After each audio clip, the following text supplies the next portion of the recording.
Is this real life? Is this just fantasy? Is she a legend or just make-believe? Lost in the forest, no escaping mediocrity. Hide in the corner, don't look at her or anything. Welcome to They Mostly Pottered at Night, mostly. I am Salem, joined by my co-host, Graveyard. Hello. This is episode 61 of our weekly All Things Horror podcast. Join us as we lose the map, cross the same tree over and over again, dance naked in the woods, and of course, blame the witch for everything. Yes. So we're doing the Blair Witch trilogy, I guess. It's the Blair Witch Project, the Book of Shadows, and the Blair Witch again. This time without is the third one. Yeah. The first two, the first one was 99. Book of Shadows Second one was like 2000. 2000, and then Blair Witch, that one was like 2016 or 15. Yeah, 2016. So they took quite a break. Yeah, probably for reasons we'll get into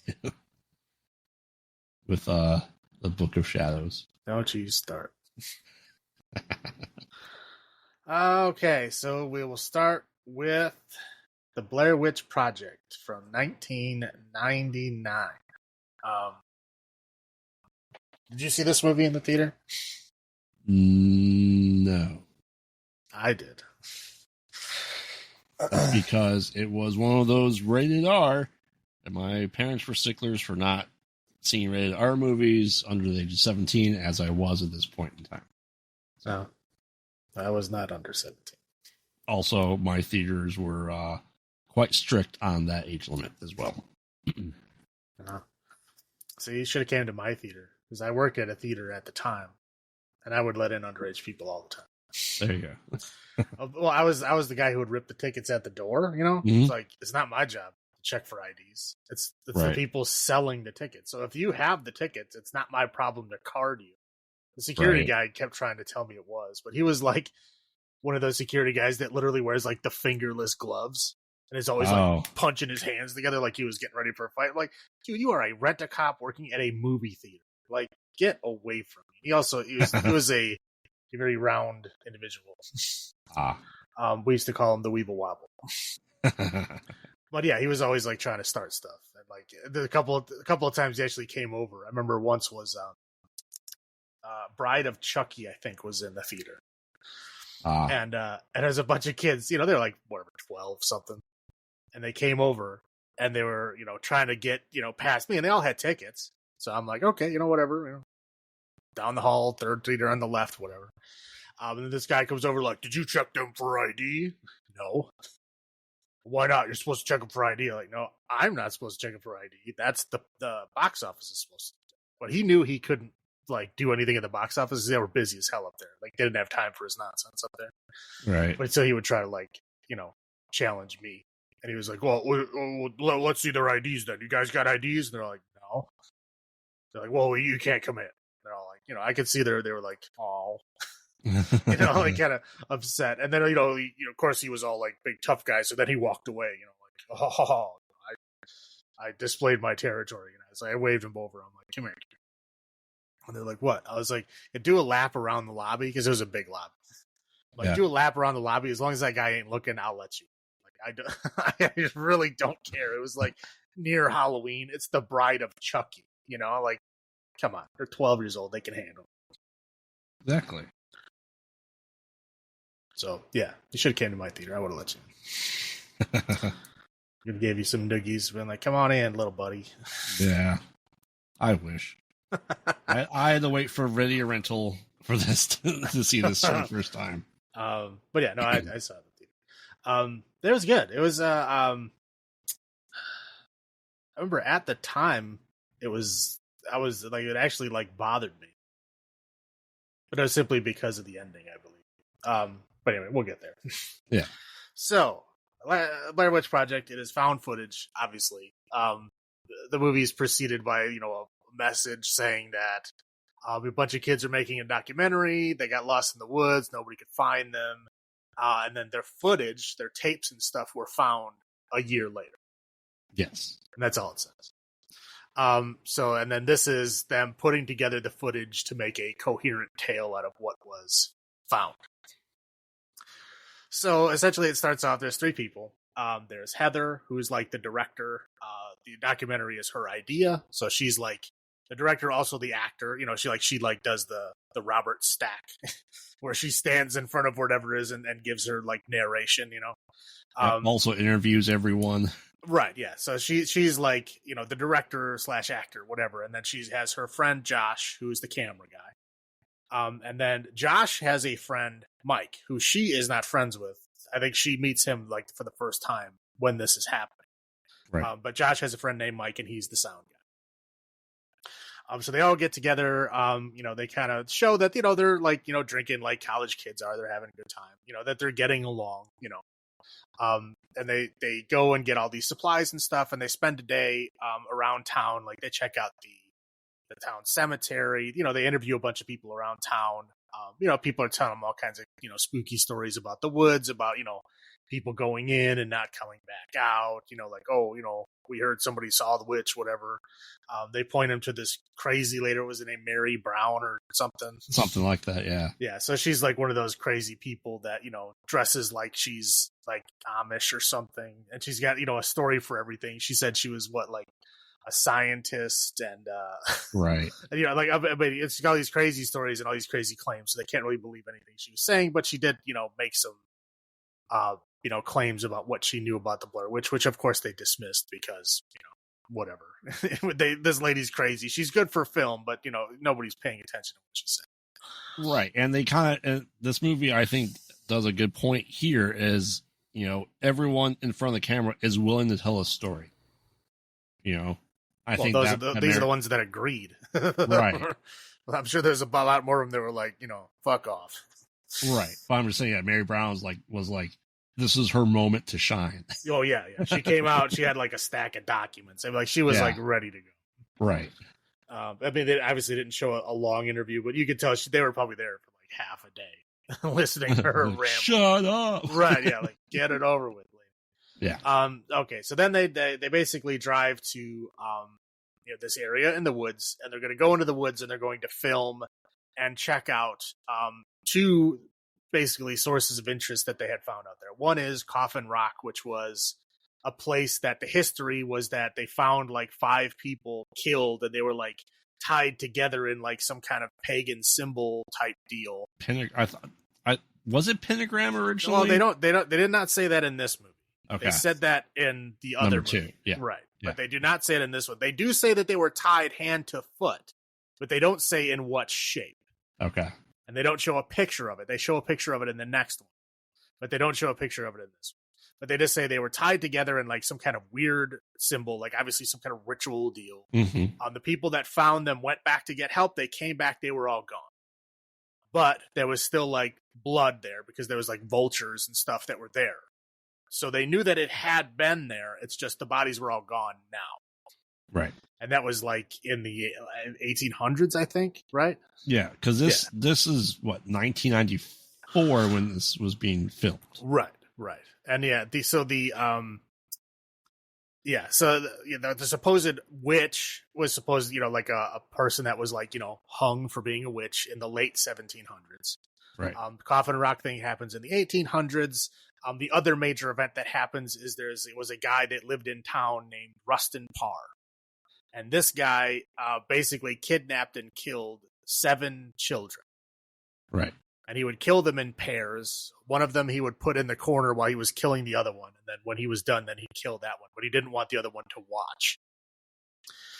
This comes into play later in the trilogy. It doesn't matter. Well, I guess it does matter at the ending. Not a whole lot to it here, but there's a lot more to it as we go along in the series. So, and then he came back to town and was like, you know, bragging that his work was now done. For whatever reason, they put people at ease. They went up to his house to check it out, and that's where they found all the bodies. They arrested him and put him in jail, whatever. And he was always talking that the witch made him do it. Yep. You know, the witch made him do it, blah, blah, blah. And there was a house that, again, he was a hermit. He lived in a house in the middle of these woods. And then they went out there and they burned the house down. So the house was gone. Yes. Well, I should say it was down to its foundations. Everything else was burnt. But it was an old-timey house, so it was like a rock foundation. Yeah. So those are the three, I guess, pieces of history that we need to know to move forward. There are some that pop up later, but for this movie, that's all that matters. So they go out. They're going to go to one, they're going to go to Coffin Rock, and two, they're going to go to this cemetery that supposedly exists back in the woods that Mary Brown had told them about. So she wants to go to two places, Coffin Rock, then this cemetery, right? So they go to Coffin Rock. They get there fairly easily. They do like a narration voiceover of what happened there with like, the rock in the background and all that kind of stuff. They camp out that night. Not much happens, but when they wake up in the morning, Josh says that he heard somebody like cackling or laughing out in the woods. The other two didn't hear it because they slept through it. Right. But he says that he heard some kind of cackling or laughing or something, and they're both like, that's freaky. But Josh seems kind of unbothered by it at this point. So the next day they spend trying to go to this cemetery. And I don't believe they get there that day, do they? No, I think the entire day they walk, they don't find anything. They camp up. This night they hear a lot of stuff happening, like trees falling, like people moving, like sounds and stuff like that. And then actually they all wake up. And they're all looking around like what the hell is going on? Like, what's up? And they get up in the morning, and that's when we see, because I think they go out to check it out. And then in the morning when they wake up, they come back and they see like their stuff had been messed with. And the one whose stuff had been messed with the most was Josh. And he had like some kind of gooey jelly stuff on his stuff. It was still there. It was just thrown all over the place, and there was some kind of goo on it. And he was like, why the hell has it got to be me? Right. Right.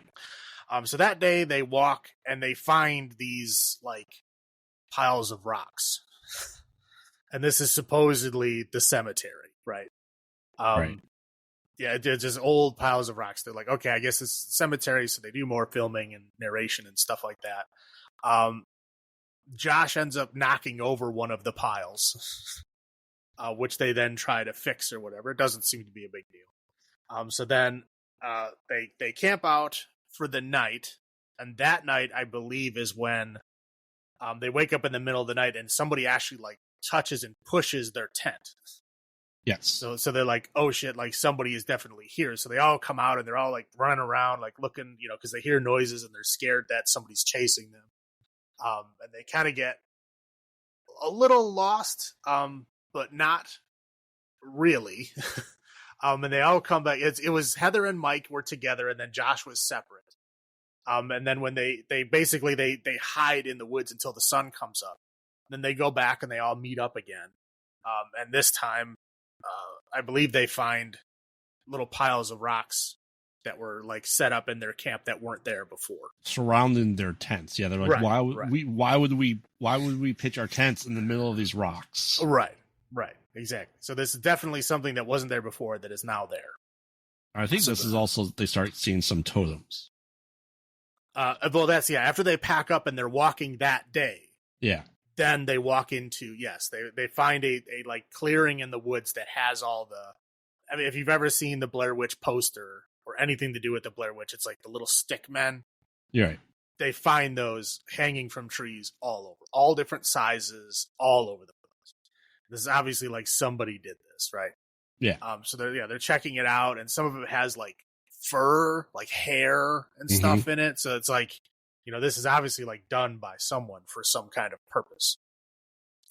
Anyway, and they're all kind of freaked out, and they're trying to get Heather away from it, but she keeps wanting to film it, for her documentary, because at this point they're pretty sure that they're lost.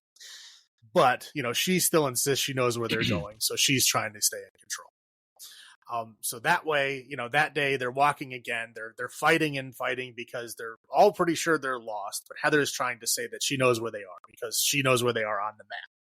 Because they're on the trail on the map. Right. Yeah. I mean, so anyway, Josh and Mike really don't believe her at all, but she insists that she knows where they're going. So they do a map check where they look at the map and they're like, okay, I guess it's fine. Josh doesn't really say if he knows anything about map. Mike explicitly says he doesn't know how to read maps at all.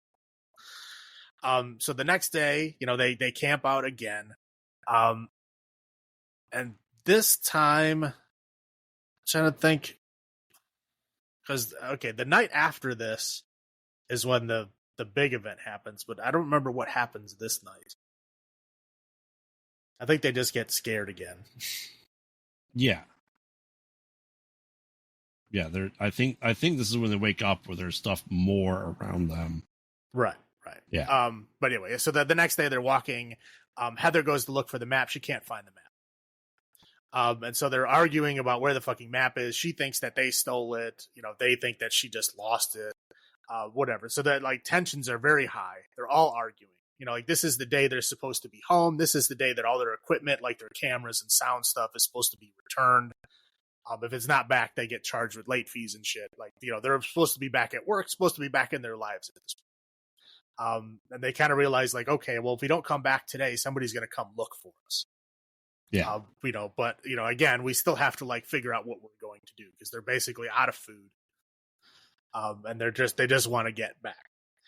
So yeah, this day again, everybody is fighting. It goes back and forth.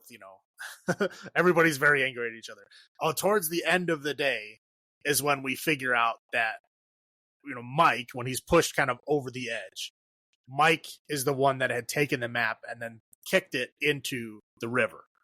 Because he said it's useless. She doesn't know what she's talking about. It was not helping them because they would be back by now. Right. Yeah. So again, she gets super pissed off, insisting that she knew where they were. Again, we'll never know if she did or not. We don't know. I mean, I have my suspicions. I suppose everybody does, but we don't know for sure. She might have known where they were. And again, as events come later on, we'll find out why. But anyway, so of course they get in this big, huge fight. Is what's going on. So they go to bed that night. They wake up in the middle of the night, and Josh is gone. Yep. They hear him screaming out in the woods, but they cannot find him. They go out and they run around and stuff, and they can't find him. And so they come back.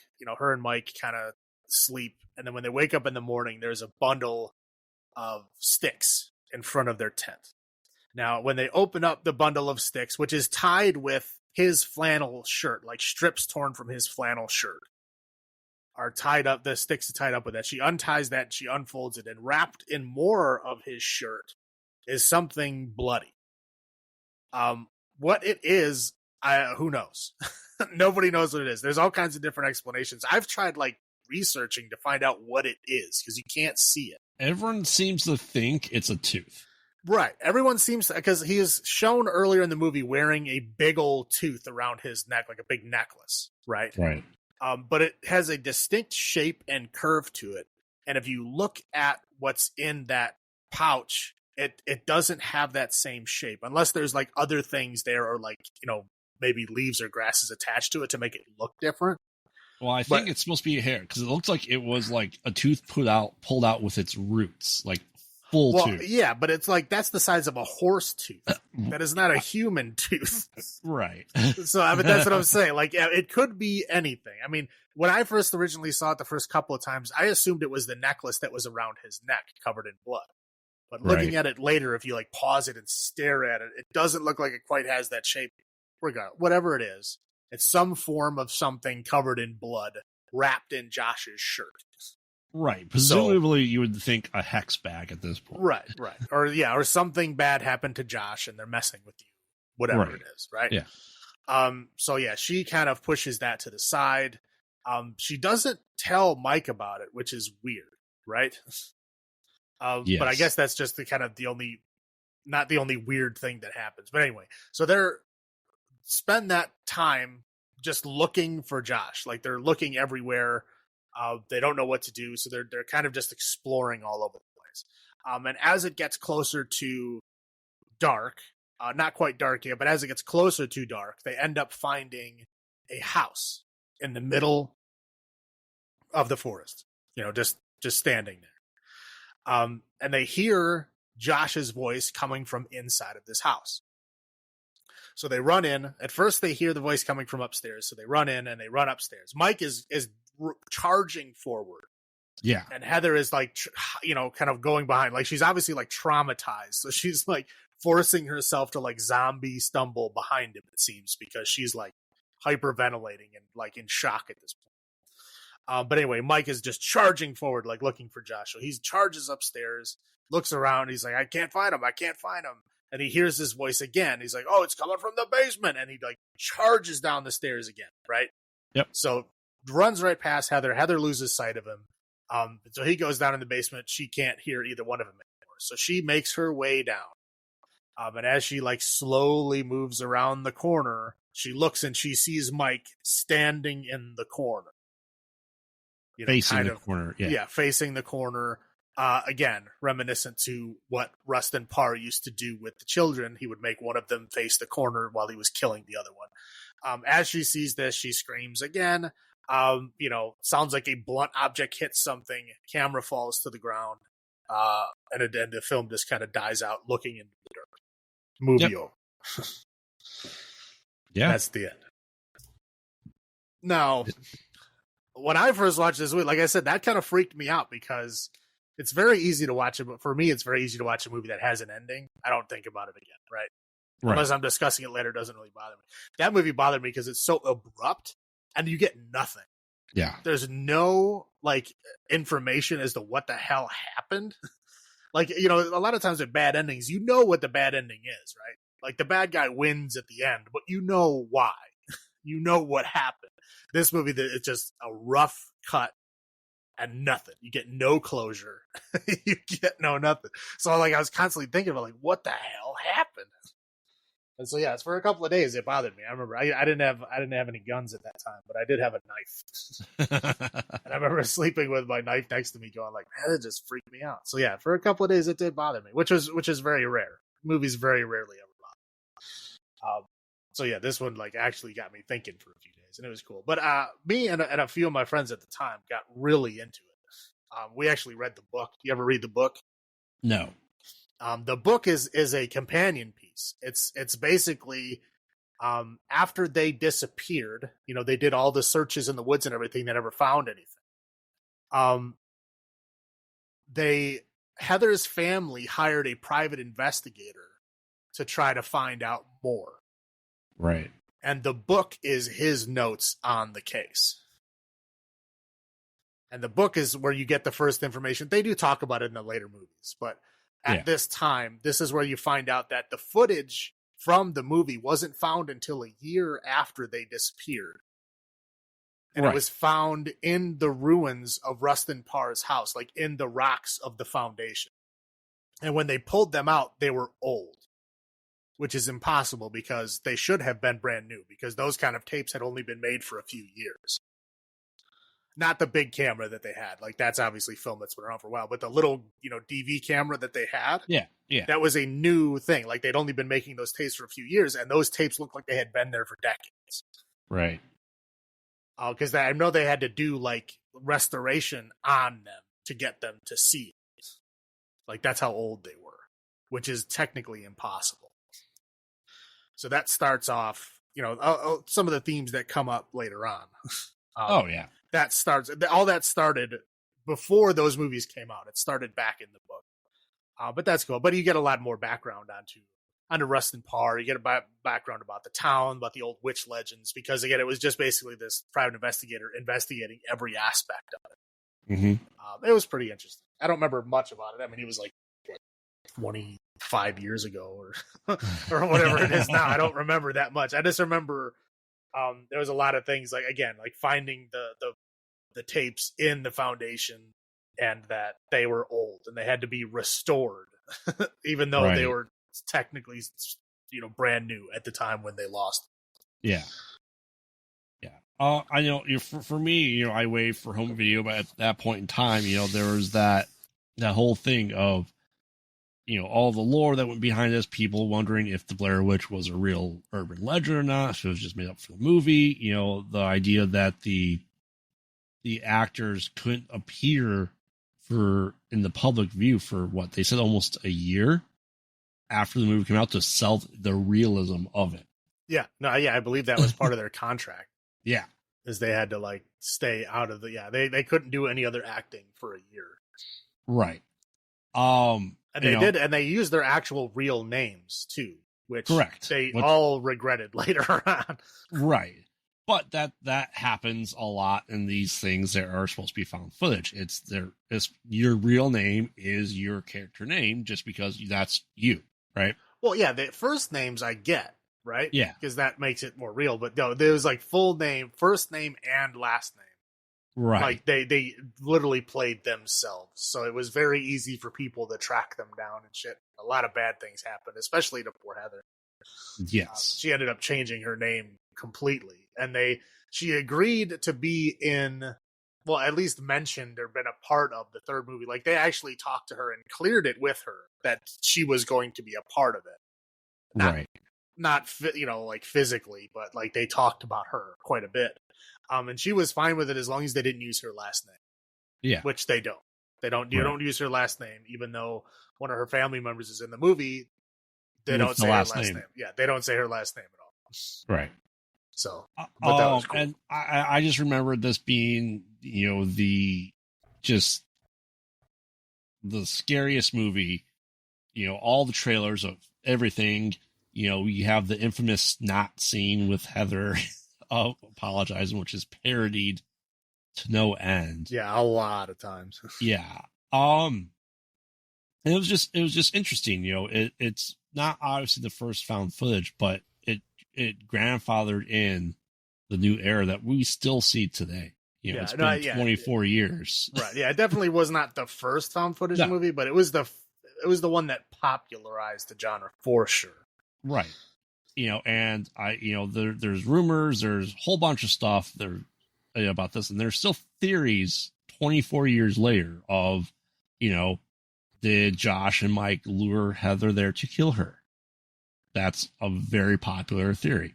Yeah. The theory. Yeah, I think there's three theories. One is the witch did it all by herself, which is right. Doubtful considering the other two movies in this series, right? Two is that Josh did it all himself, and the third one is that Josh and Mike were working together. Yes. Yep. And it's interesting because, you talk about, especially your point of it being an open-ended thing, is that we are at this point where we can theorize to this day what happens. And that, to me, is a good movie because, there's always the theory of the ending of the thing. We're talking, 41 years later now, and we still theorize of who is the thing and who isn't. And here we are 24 years later, and there's still theories about the ending of this movie. Well, that's the thing. I mean, as we'll see, all three of these movies don't really have an ending that gives you any further information. No. None of them do. You get more information going on in the movies. You get more lore information. And see, that's why I like these movies. Is again, that's what I always say. I like it when they have just enough lore in the movie, right? You get just enough. So you get a taste of like what's going on. There's more happening underneath the surface, but you don't get all that information. But you get enough to like, come up with your own theories and possibilities and stuff like that. The difference with this movie is that this had a hard cut, horrible ending with no closure whatsoever. So you don't get anything answered. It just keeps adding more as it, trickled in more lore. That's it. Oh yeah. Nothing gets completed or finished at all. Right. I mean, obviously that's a highlight for you. What other highlights do you have? Obviously we talked about, the concept of the whole found footage. I mean, this is what made me think found footage could be good, because before this I always thought it was garbage. Yeah. Like the shaky cam shit is like, what's the point?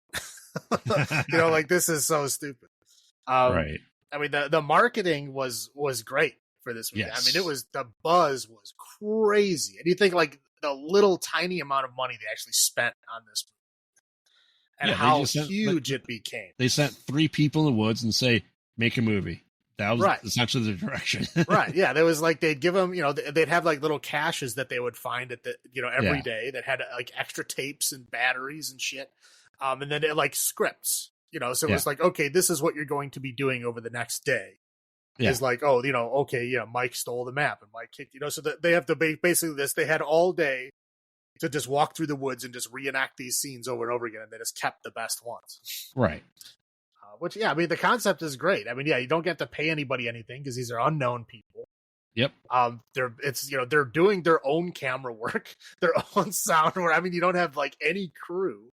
Yeah. I mean, obviously you have writers, directors, and stuff. Yeah, because they're like making sure this stuff happens. Like you get somebody that takes the footage that they turn in and watches it, make sure that they're making something presentable. But like, you don't have all that crew that you normally have. Even on a tiny little indie film, you still got all that crew. Right. And yeah, all that stuff's gone. So I think, what did they make this movie for? It was like $100,000 total or something like that. Yeah, it was crazy. That made millions.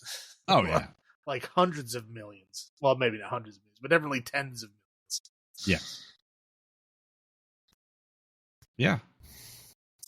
But that was great. I mean, just the way that they talk. I mean, you can tell that these are people they're just using their normal speech patterns, right?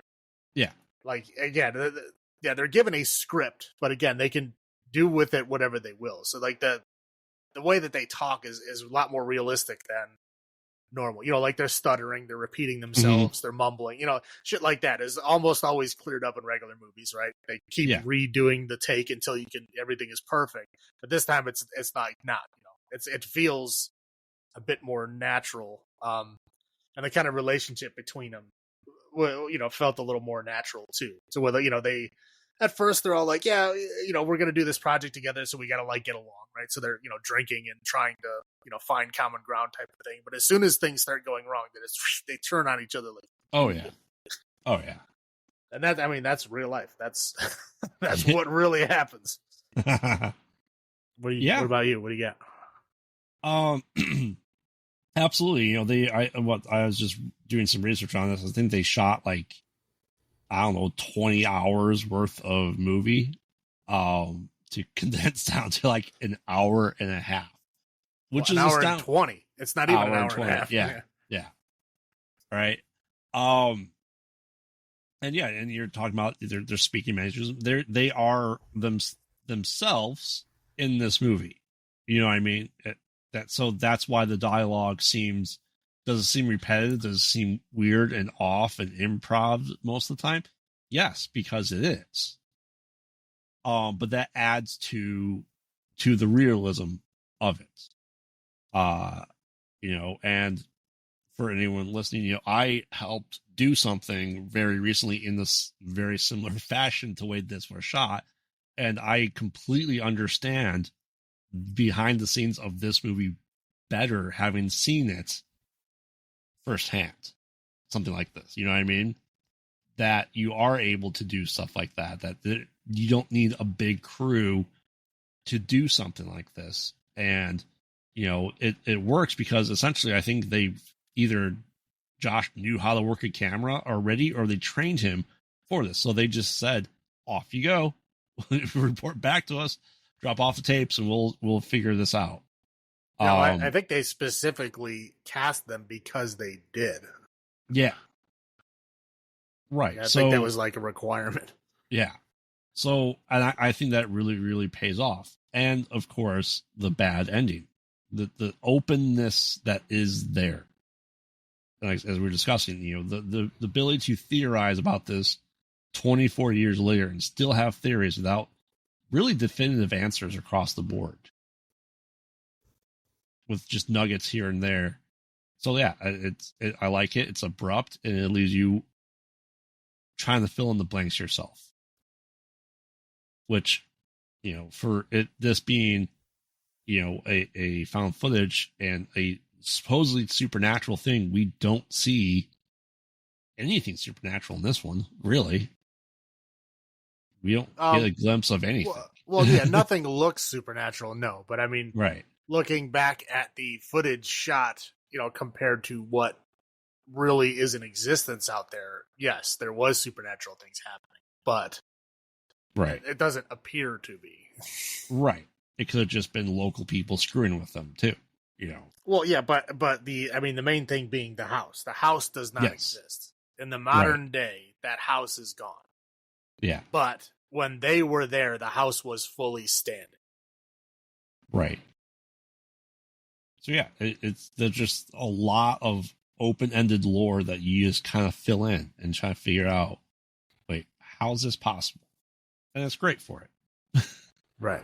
It doesn't have to, we don't need an exposition dump for us at the end. Right. So, what about low points for you?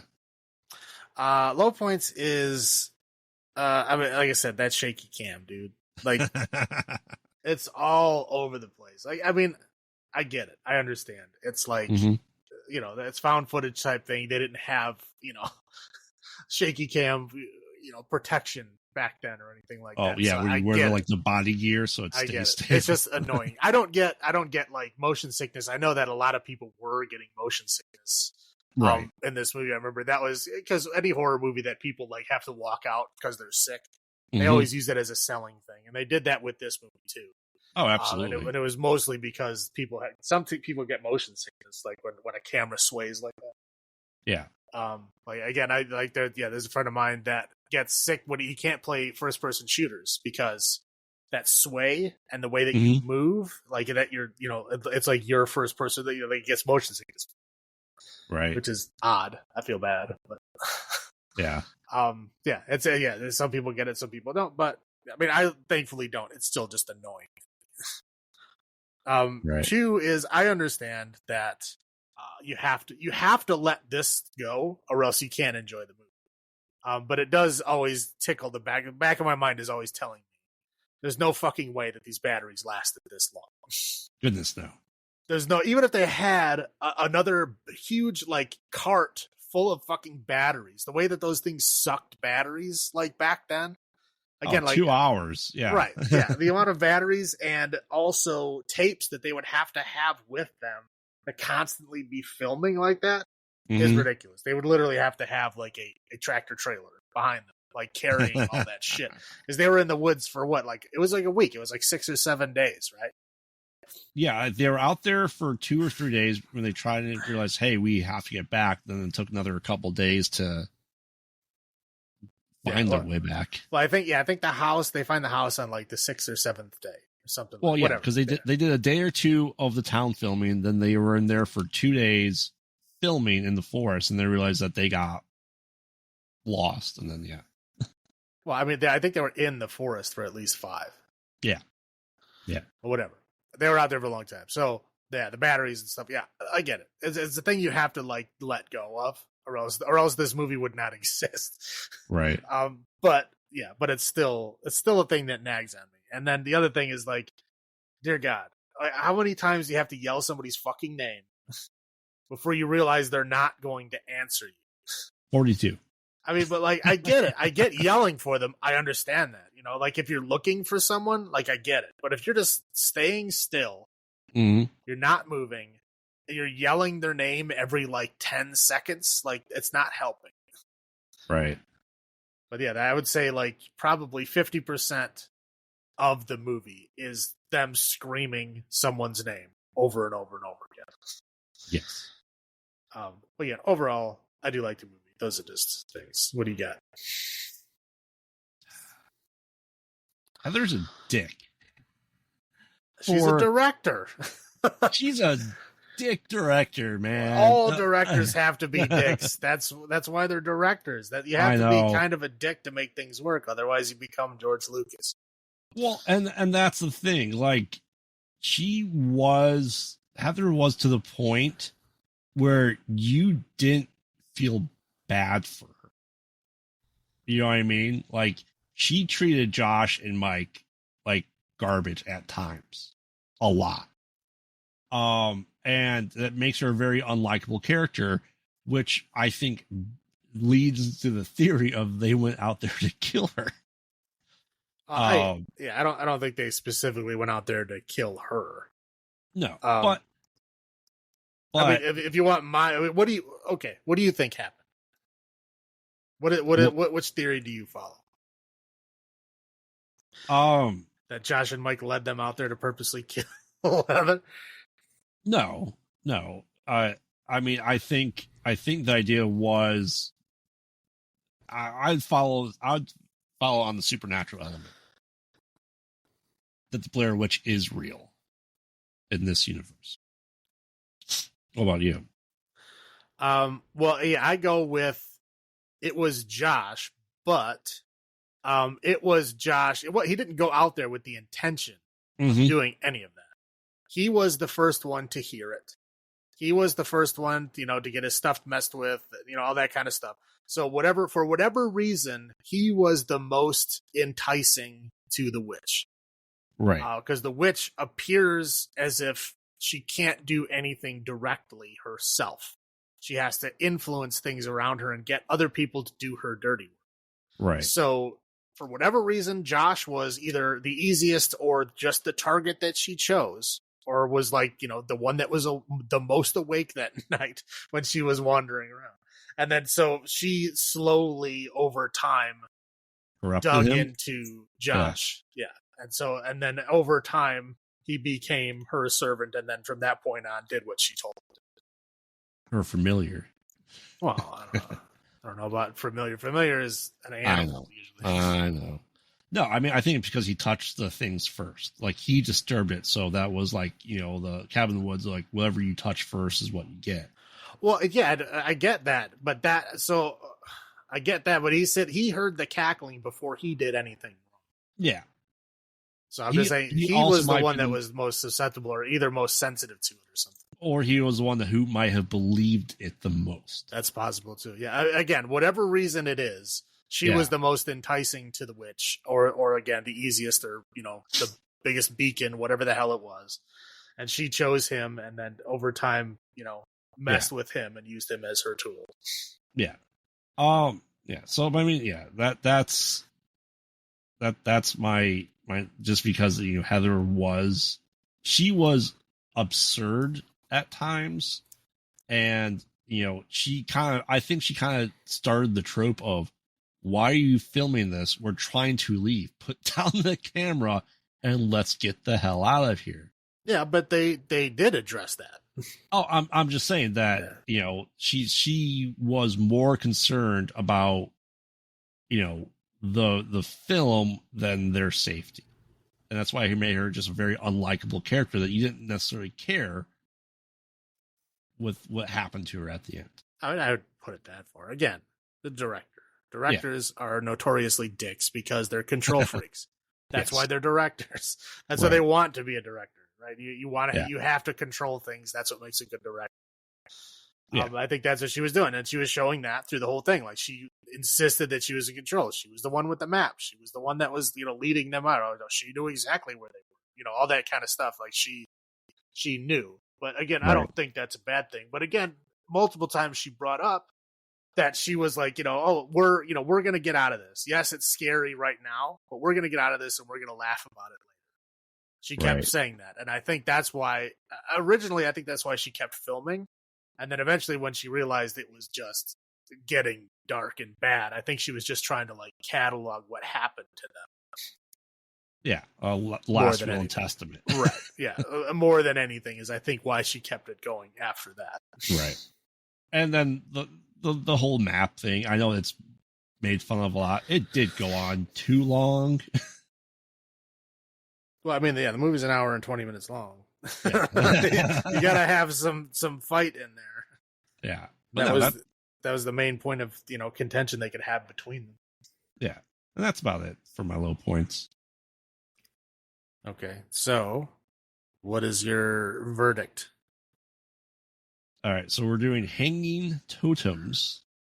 Man, this is a movie that I don't go back and watch a lot. Which, as you know, and our listeners know, I do rewatch a lot of the horror movies. And I don't think it's changed anything 24 years later on the rewatch, other than knowing that, watching found footage, having partaken in found footage, that you do appreciate this movie more for what they actually did. You know what I mean? It is the template that everyone does try to follow. Well, yeah, but now it's just a formula. Now it's a formula you follow. It's still pretty much made the same way. It's just filmed in a slightly different manner. Like, this one was like guerrilla found footage. Like, they were literally were in the woods doing this. Like, it was no crew was still behind him anyway, which is how they do it now. Right. So I would say 8.5 hanging totems out of 10. I think it still holds up. I still think that it is the godfather of it. While not the first, it is what brought it into mainstreamness and realized that you can make it good. How about you? Yeah, I mean, I like this movie a lot. I rewatch it every few years. So I like the whole mythos behind it. But yeah, I'll give it an 8 hanging totems out of 10. Okay. All right, guess I'm up for Book of Shadows then, which 2000. I'll say this right now: I have not seen this movie since it came out. That's a shame. So we'll kind of get out of the way right now because it is the beginning of the film. Is this movie? We'll say it first and foremost. Really isn't a found footage movie. It is, yes, there is footage that they find and edit, but it's more a shot of a mainstream movie, if you will. And in Book of Shadows, Blair Witch 2, the Blair Witch Project is a movie. That we introduced to the town where this was shot, and they're going, hey, this is stranger than fiction, or art imitating life, that now this little town has been overrun with people that are obsessed with the Blair Witch Project movie. Well, we should stress this. Book of Shadows exists in a world where the Blair Witch Project came out as a film, but the backstory behind it was true. Yes. So in our reality, the Blair Witch Project came out as a movie, but we all knew it was a movie, right? Yes. The actors and actors, Heather, Josh and Mike are fine.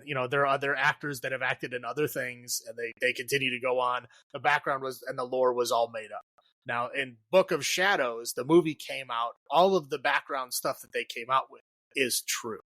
So like that, the book that the private investigator that was hired by Heather's family is true. That is the thing that actually happened in this world. Yes. So again, I guess that's just the one point to stress.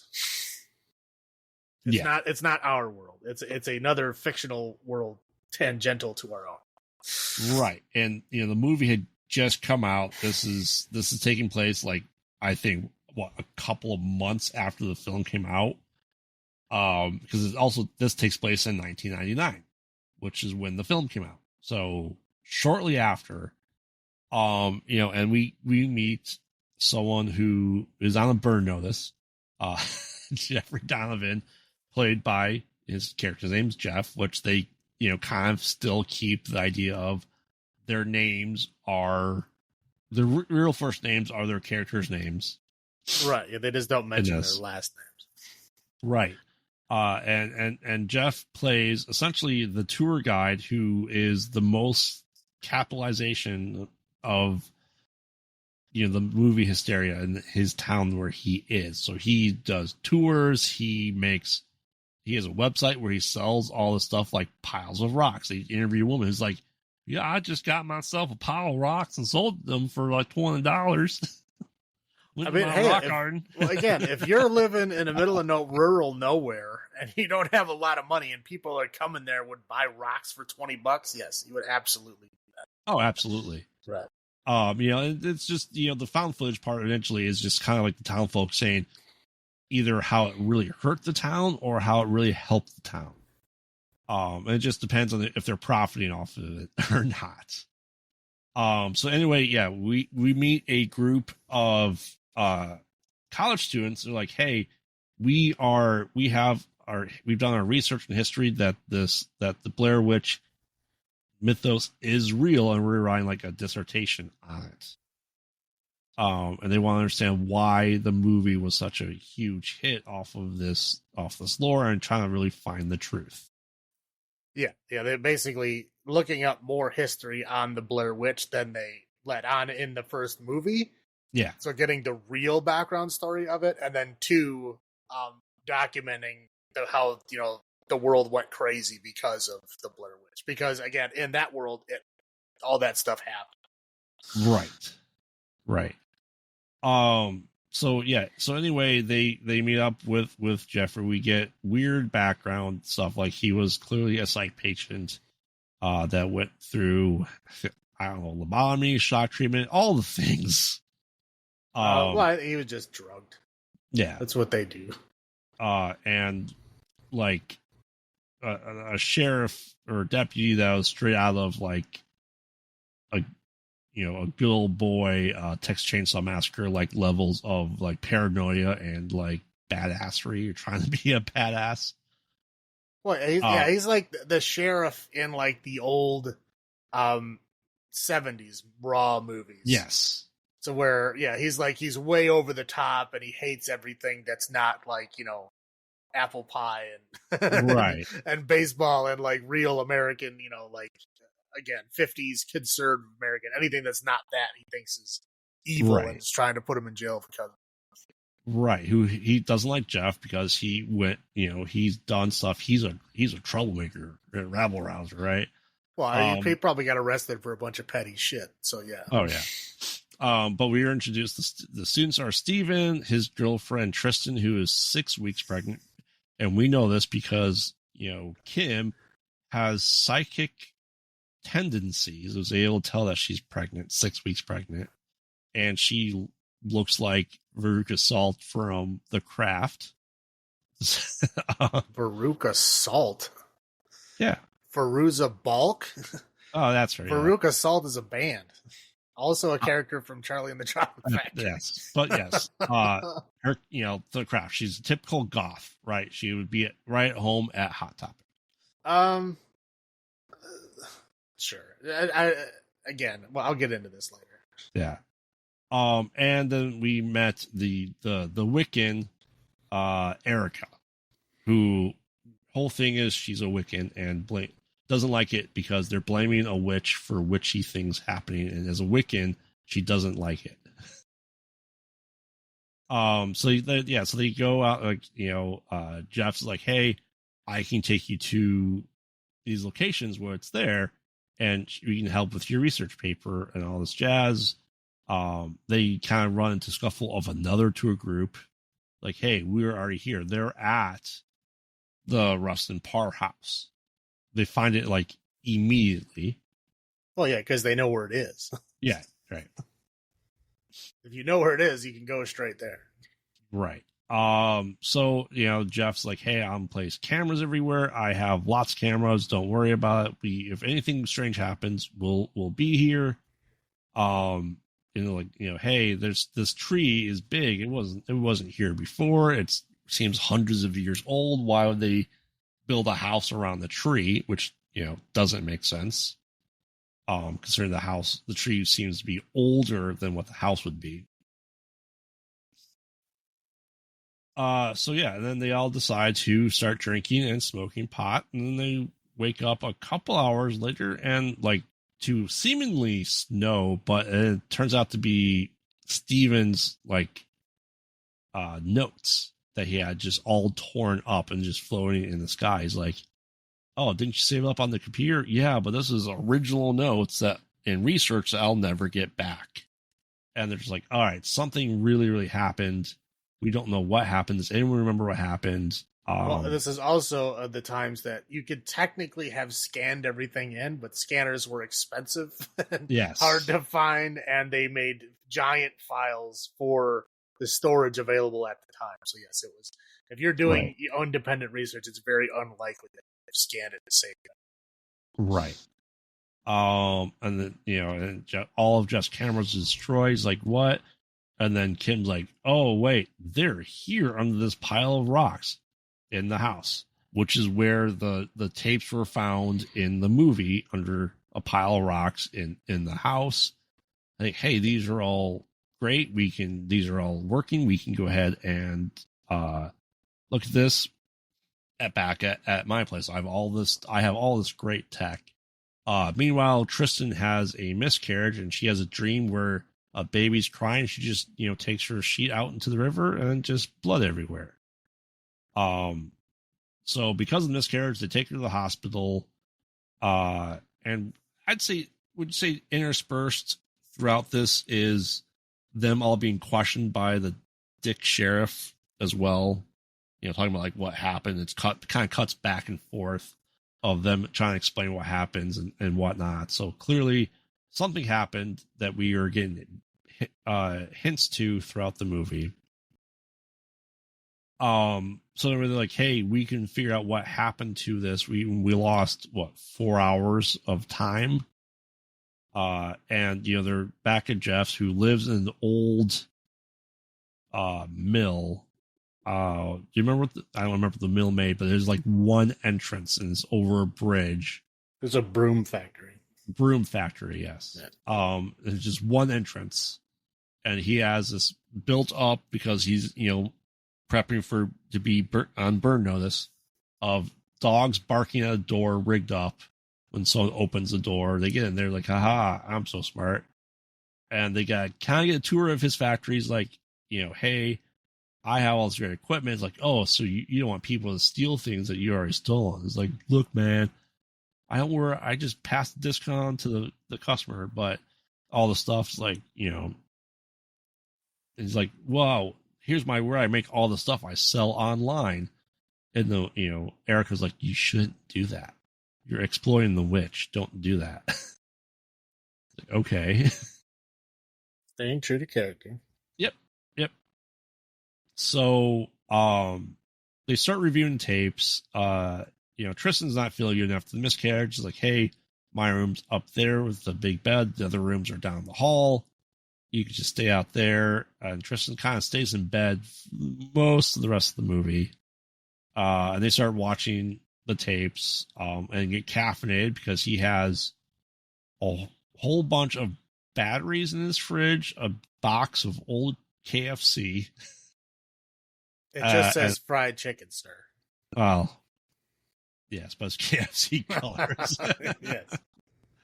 It's like, we gotta get caffeine. We're out of beer. No, see, the funny part is they obviously had product placement in this movie. They just couldn't get KFC to do. Correct. Instead, they got Pete's Wicked Ale, which is prominently displayed on many scenes in this movie. Yes, it is. So they're watching the camera. Was like, oh wait, there's someone dancing naked around the tree. They're like, can you enhance? Yes, I can. Can you turn the camera so we can see her face? Sure. And it's Erica. They didn't turn the camera. He blew up one certain section of it. And because they were analog tapes, that is more likely that it would be in a digital world. So not quite NCIS bad. Close to it, though. Well, I mean, yeah. Whatever. Yeah. So they're like, oh, it was Erica. She's dancing naked around the tree. Huh. Weird. Anyway, so while this is kind of going on, they're like, we need booze. So, Kim goes out to get booze. I think while this is happening, Erica and not Jeff, Steven started having like a weird sensual massage, like, oh, lower. And they're like, oh, look, I have these runes carved into my stomach. That's not the worst I could do. And she like scratches his stomach open. It's like, oh, wait. And then they both had like this shared hallucination of like they're ready to get it on, but not. In case you didn't notice, one of the runes was the thorn from Halloween. Well, that's just a standard rune. It is. Just because they stole it for Halloween doesn't mean they're using Halloween rune. But anyway, they're like, oh, that's weird. She's like, I got to go pray. So Erica goes into the room and starts doing her Wiccan prayers, lighting incense and candles and all that stuff. Meanwhile, Kim's going to the only redneck place that's seemingly in town. Well, also, stress that they're not actually in Burkittsville. the broom factory is outside of Burkittsville. It's in the next town over, which is a tiny, tiny little rural town. Which is why the only store they have is this little like general store. Right. And she has to get herself some, a whole 6-pack of beer. Right. I'm like, really?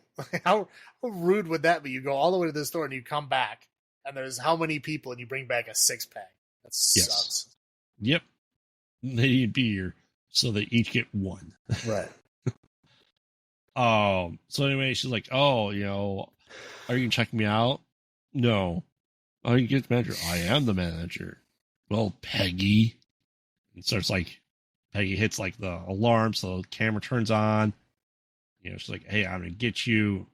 I'll take the money, blah, blah, blah. You served me because I look like this. And she's kind of chased by like 12-year-olds throwing rocks at the van. And she drives into a tree at 5 miles an hour. And she gets out and like check the van and make sure it's okay, which she barely did anything to. Well, because there was ghost children. Yes, there was seven ghost children. Yes, which is what I think Rustin was supposed to kill.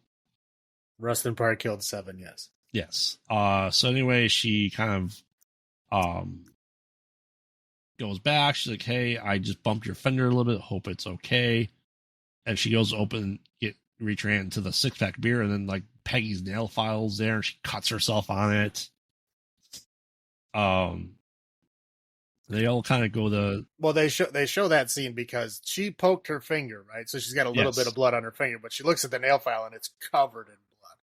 Right. And she's like, "Well, that's odd." Yeah. We're just getting foreshadowing. That's all. Oh, yes, we are. So anyway, they're all go to sleep except Jeff, who's still kind of watching the tapes and drinking lots of caffeine. Let's see here.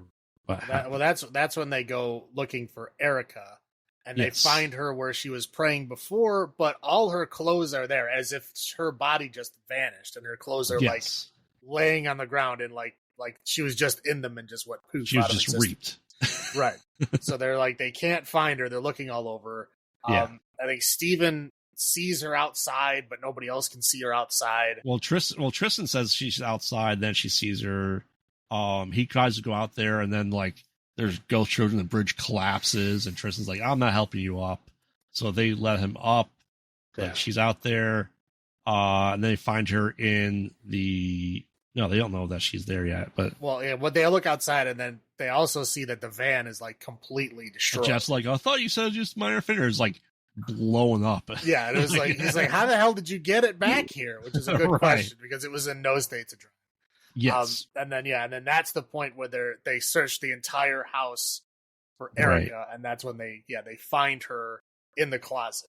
Right. Like, they also call like the dad's like, "There's no Erica. He's never had any kids." Like, who the hell is she? I don't know any of you guys. And that was the little bit of story was earlier is that she said she was a girl from like rural, middle of nowhere, one church town. Right. And that she was the pastor's daughter, so that she was like whatever that the black sheep, right? So that the father disowned her, and she was out doing her own Wiccan thing.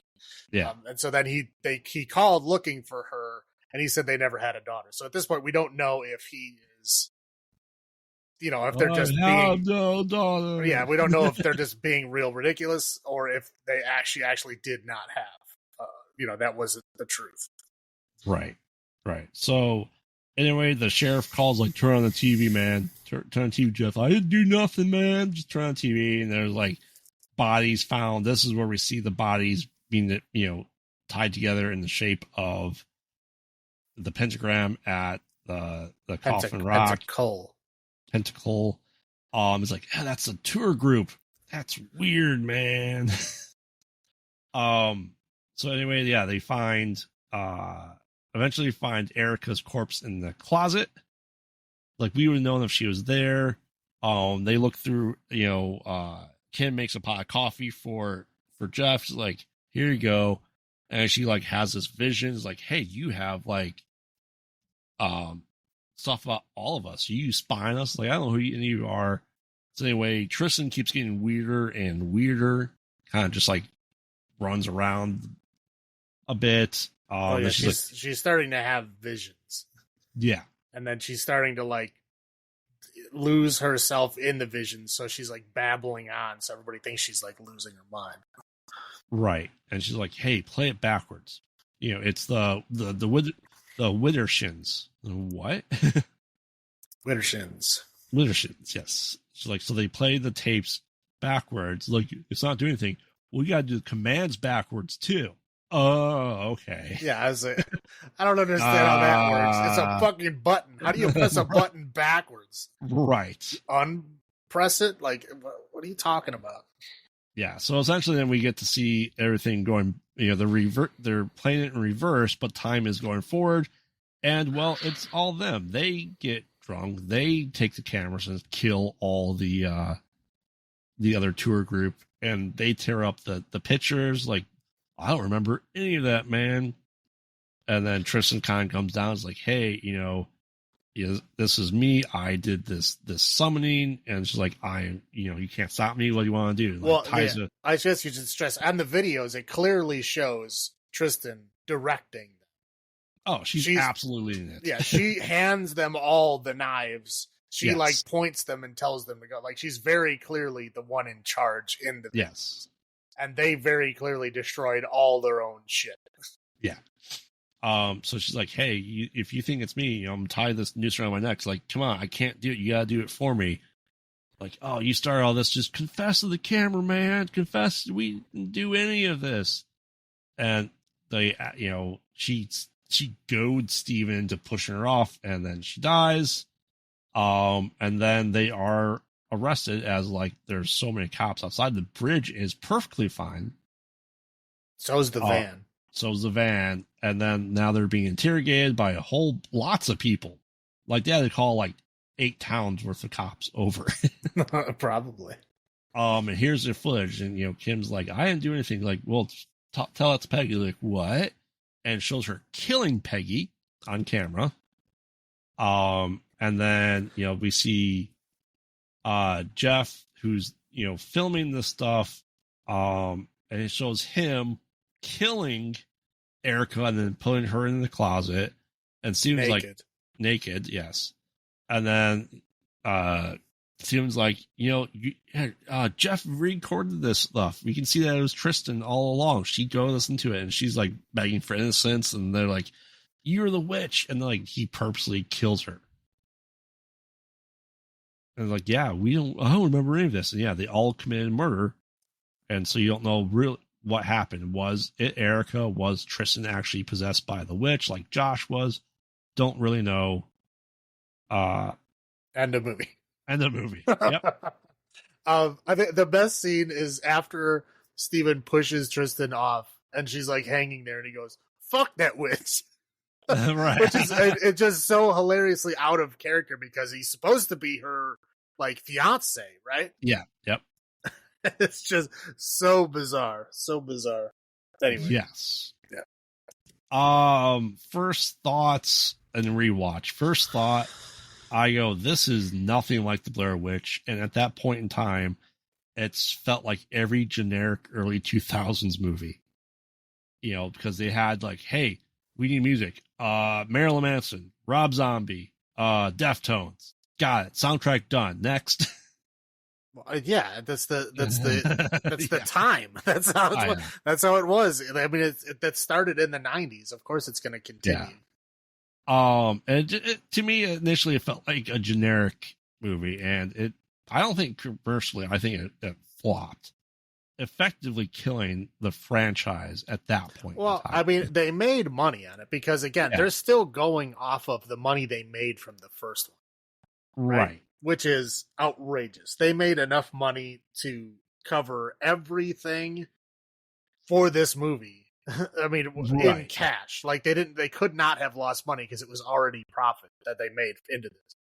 And it did not do great. I mean, it just wasn't reviewed very well. Like, no one was interested in another movie after this. Well, and it was such a big departure, too. Huge departure. Well, yeah, but you got to look at it from their perspective, right? They made a movie with $100,000. Right. And, and then again, it went fucking huge. And now they have the money to do basically what they wanted to do. Right. And they did what they wanted to do, and they had money. Like, hey, I like this music. Let's buy the fucking rights to the music, right? Right. Like, hey, this is the story we want to tell. Let's hire all these real actors and all these people, all this shit. That's why it wasn't found footage. Right. I mean, but again, they tried to stay true to it. Where in the beginning, they're like, this is a recreation filmed to show things that actually did happen. Right. Meaning that this stuff did happen. It just, the actors that are portraying it aren't the same people that it happened to, but these events happen. Right. And then, they said it's a reenactment, but I think what turned a lot of people off was it was a departure from what it was. And usually when that happens, people flip their shit. Imagine that. People not getting exactly what they want and freak out and destroy the franchise. I can't even think of another franchise or two that this has happened to. Right. Because people fear change, especially, and I will go out on a limb here and say, especially horror people. If you change anything about a horror franchise, you will get vilified. You will get crucified, and everyone will hate you. Well, I should say all the quote unquote true horror people will hate you because, it has to be true. Like we discussed with the whole Rob Zombie with Halloween, right? Like, my God, he gave Michael Myers a backstory. He's the devil. Like, literally, I mean, they got so upset, and there's so many people that I talk to even now that like, these movies are so bad because they gave him a backstory. Like, that's the hill that you're gonna die on. Like, you don't want him to have any backstory at all. Yeah, as we discussed then too, I was one of those at that point in time. But coming back and revisiting it, you look at it very differently now. Oh yeah, you watch it. You have to watch things with a clear mind. Don't go into it thinking you're gonna hate it. Right. Go into it and just watch it. Just enjoy it for what it is. And I think no one could do that with this movie either. They could not go in and enjoy it for what it was. They went in expecting another found footage movie about kids getting lost in the woods, and that is not this. No. And they were very upset. I mean, what was your first thought on this movie? I liked it. I mean, I liked what they did with it. They basically expanded on it, right? Yeah. They took all the lore and shit that they made for the first one, and it's still true. Mm-hmm. Again, they could have, they do like what they do in Scream, right? Where this is just a movie, and now we're moving forward with it. And so now it's a movie franchise, in addition to it already happening in real life. They did similar things, but not quite as cheesy, where they kept all the events that happened in the first film are true. So the film came out, everybody reacted the same way that we did, only that backstory was real. So now they can still build on that. So now they can have this, cinematic film in this universe, based on the same lore. So I thought it was a cool way to do it. Again, everybody was so upset. And I still don't understand why. I mean, again, is the acting in this movie great? No, it's not at all. But I think there's a reason for that. I think again, I'm not going to say that everybody acted bad on purpose. That's ridiculous, though. The acting is not great, but I think it was purposely hammed up because it was a reenactment. Have you ever seen a reenactment that's like not completely ridiculous? No. Right. They're ridiculous. You watch like Unsolved Mysteries or something that have like reenactments. They're ridiculous. And I think it was purposely done like that because it was a reenactment. So I think it was, again, so that there's that, notch of hamminess, because like reenactment actors are like ridiculous. I don't know what they do. They like give them very little direction, but they take a mile. Right. They try to be stars in a reenactment. Like, these are events that really happen. Just do the events as they happen. Like, don't try to ham it up. Like, you don't need a 10-minute long death scene for Unsolved Mysteries. Right. But they do. It's funny. I'll talk about it the other day. There's Matthew McConaughey was actually an actor in a recreation in Unsolved Mysteries. And he hams that shit up. Like, his death scene is like probably 2 or 3 times as long as it should have been for a reenactment.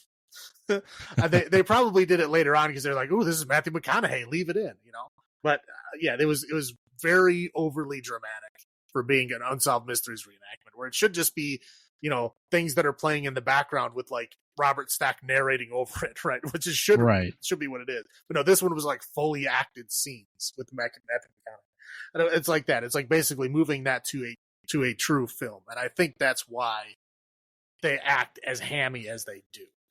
I think it was done on purpose, and I think that basically no one got the joke.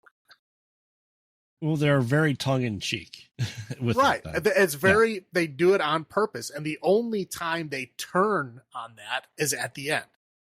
Yeah, when you realize that all of the shit that they thought they had under control was completely false. Yep.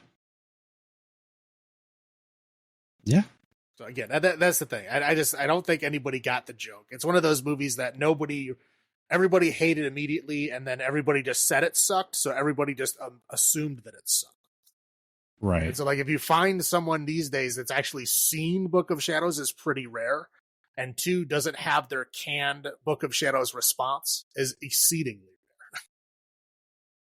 Like, no one has ever just watched this movie with an open mind and a blank slate and just said that. No, they always have to just repeat what everybody else said.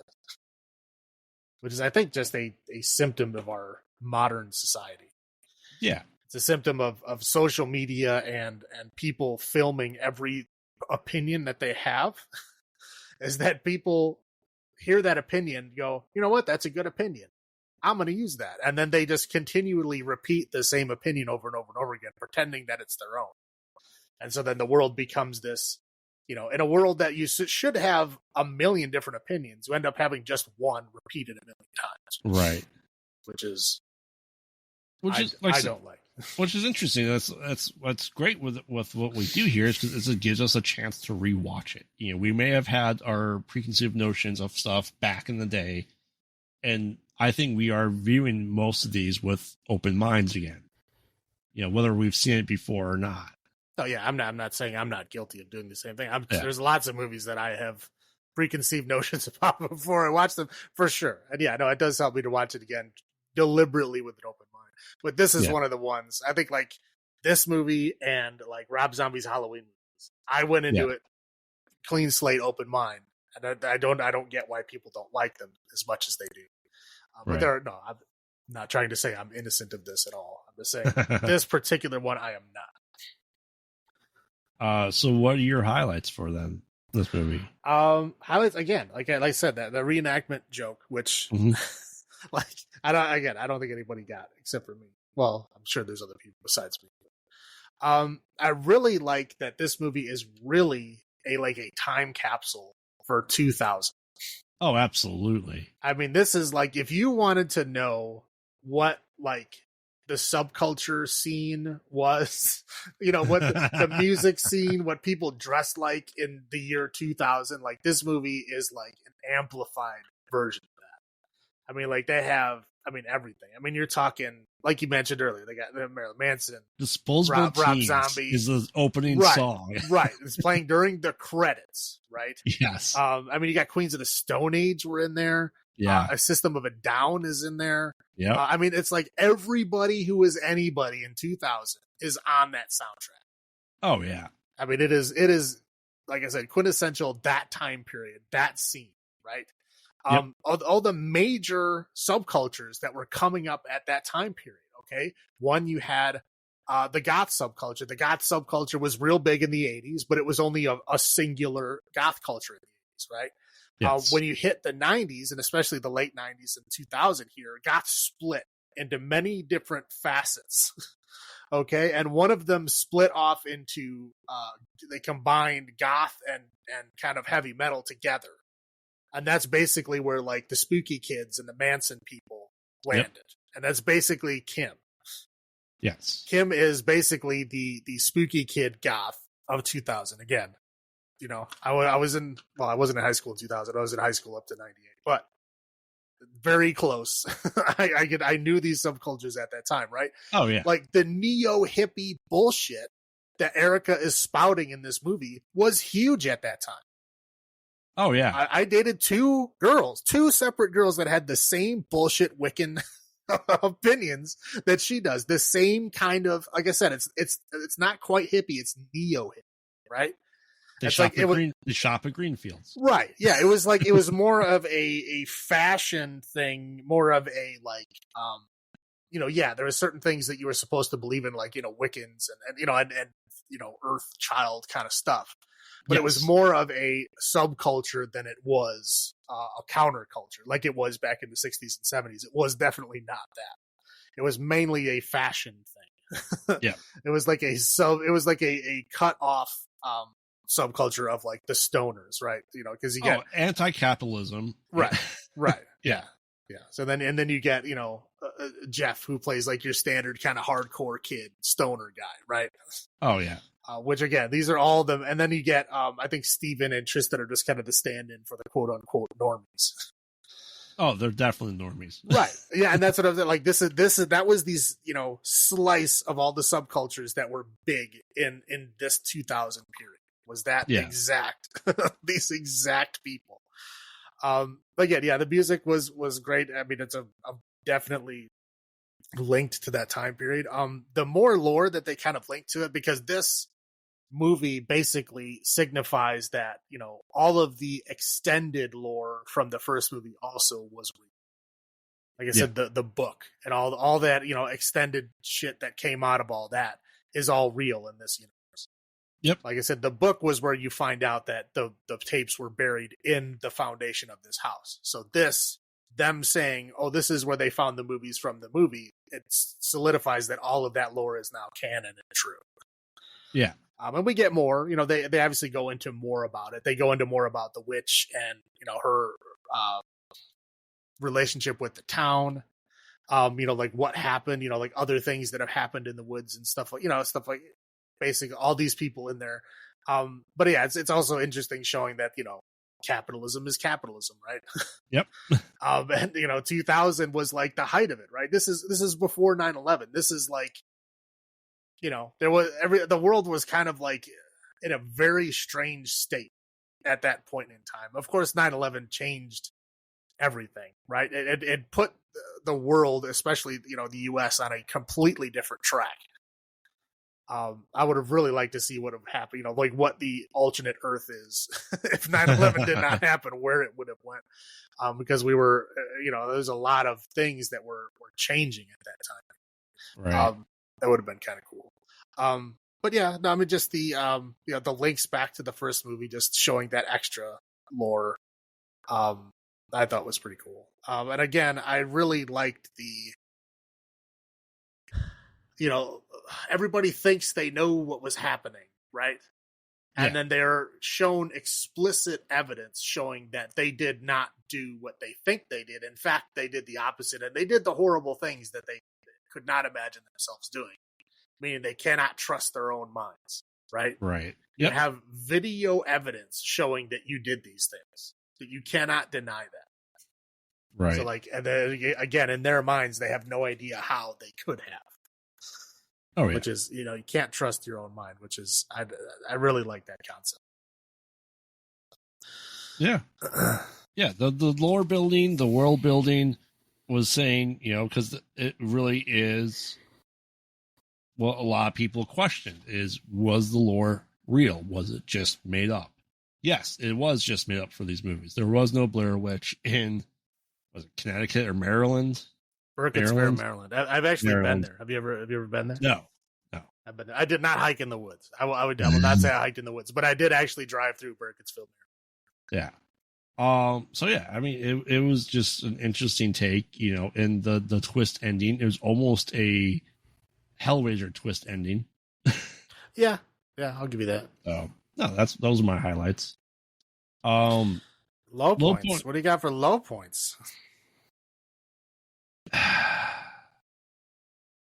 I know the acting wasn't supposed to be good, but the acting was not good. And even and I'll go with the acting of the sheriff. The sheriff pissed me off. He was supposed to. That was his job. Yes. He succeeded. He very much succeeded. So those are my low points. How about you? Yeah, I mean, obviously the cheesiness of everything. Like I said, a lot of it can be forgiven from going over the top and hamming it up because this is a reenactment. of events that happen. And again, all reenactments are cheesy versions of what really happened. But yeah, I think it goes a little beyond in some instances. And I think it was particularly bad before the drunken night that they had at the foundation, right? Like before that time, it was just like, you know, subculture zinger after subculture zinger. Like they were like trying to, I guess, show their character depth like as much as they possibly could in like the 5 minutes they had before that scene. I know that, you know, because again, the rest of this movie is like them kind of turning on each other in different points.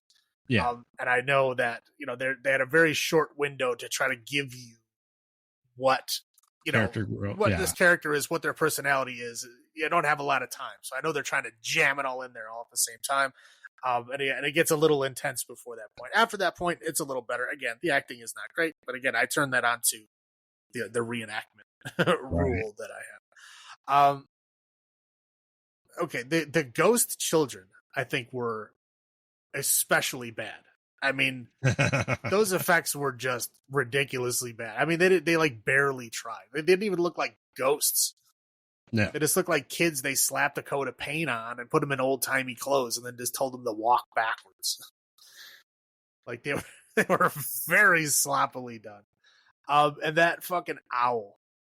That owl was like the fakest looking owl I've ever seen in my life. It was almost as great as the bat from Suspiria. Oh man, that owl was bad. And I was like, dude, you guys should be ashamed of yourself. Like, how do you take all that money and come up with that?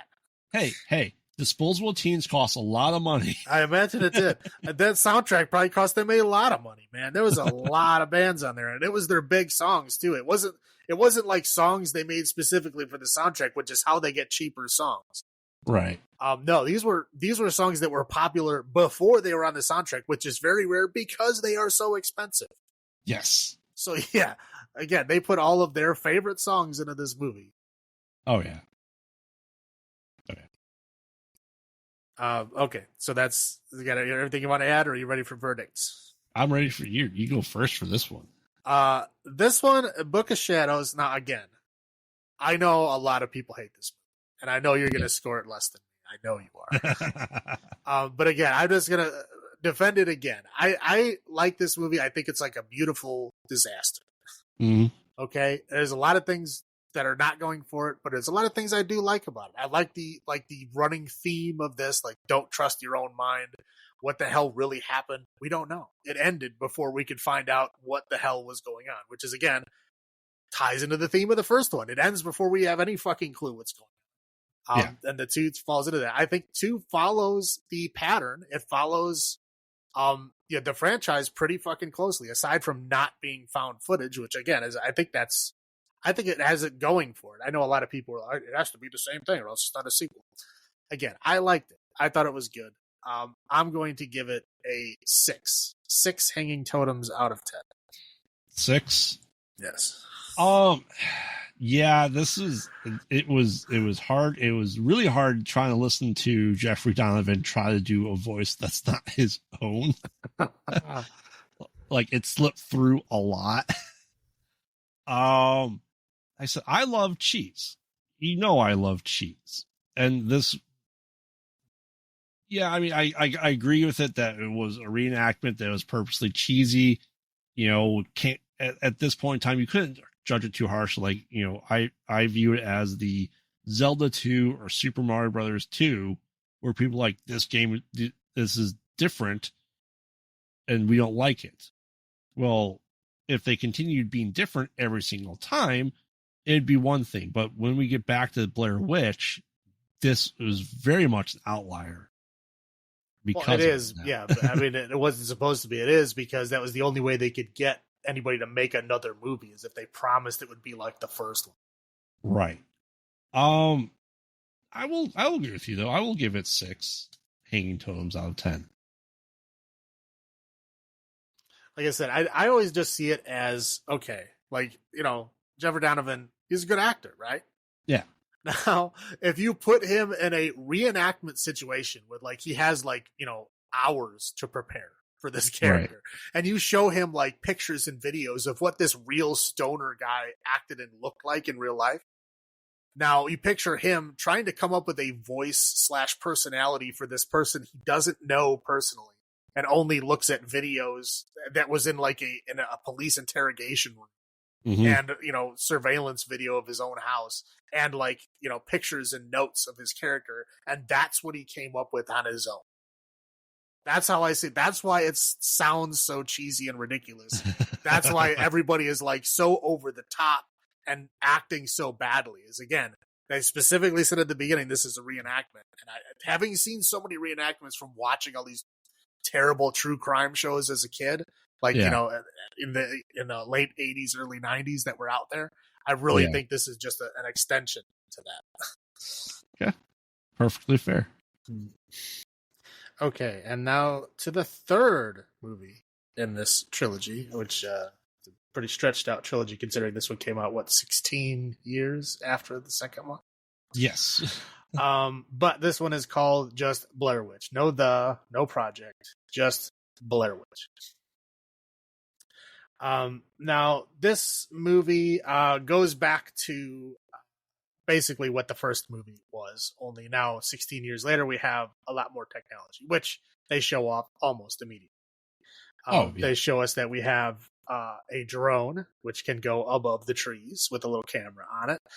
They all have little cameras that are like ear cameras. I don't know, I've never really seen those. I guess they could have them. I mean, they have tiny. They look like Bluetooth headsets, but right? Somehow it can't. I tried looking for these. I could not find them. Yeah, I don't know. Like I said, I was like, I don't think those exist. I think they just have like GoPros on headbands. Yes. That's what people usually do. But whatever. I mean, the technology is technically there, just not in the shape that they put them in this movie. That doesn't matter, regardless. So they, they all have their own little individual cameras.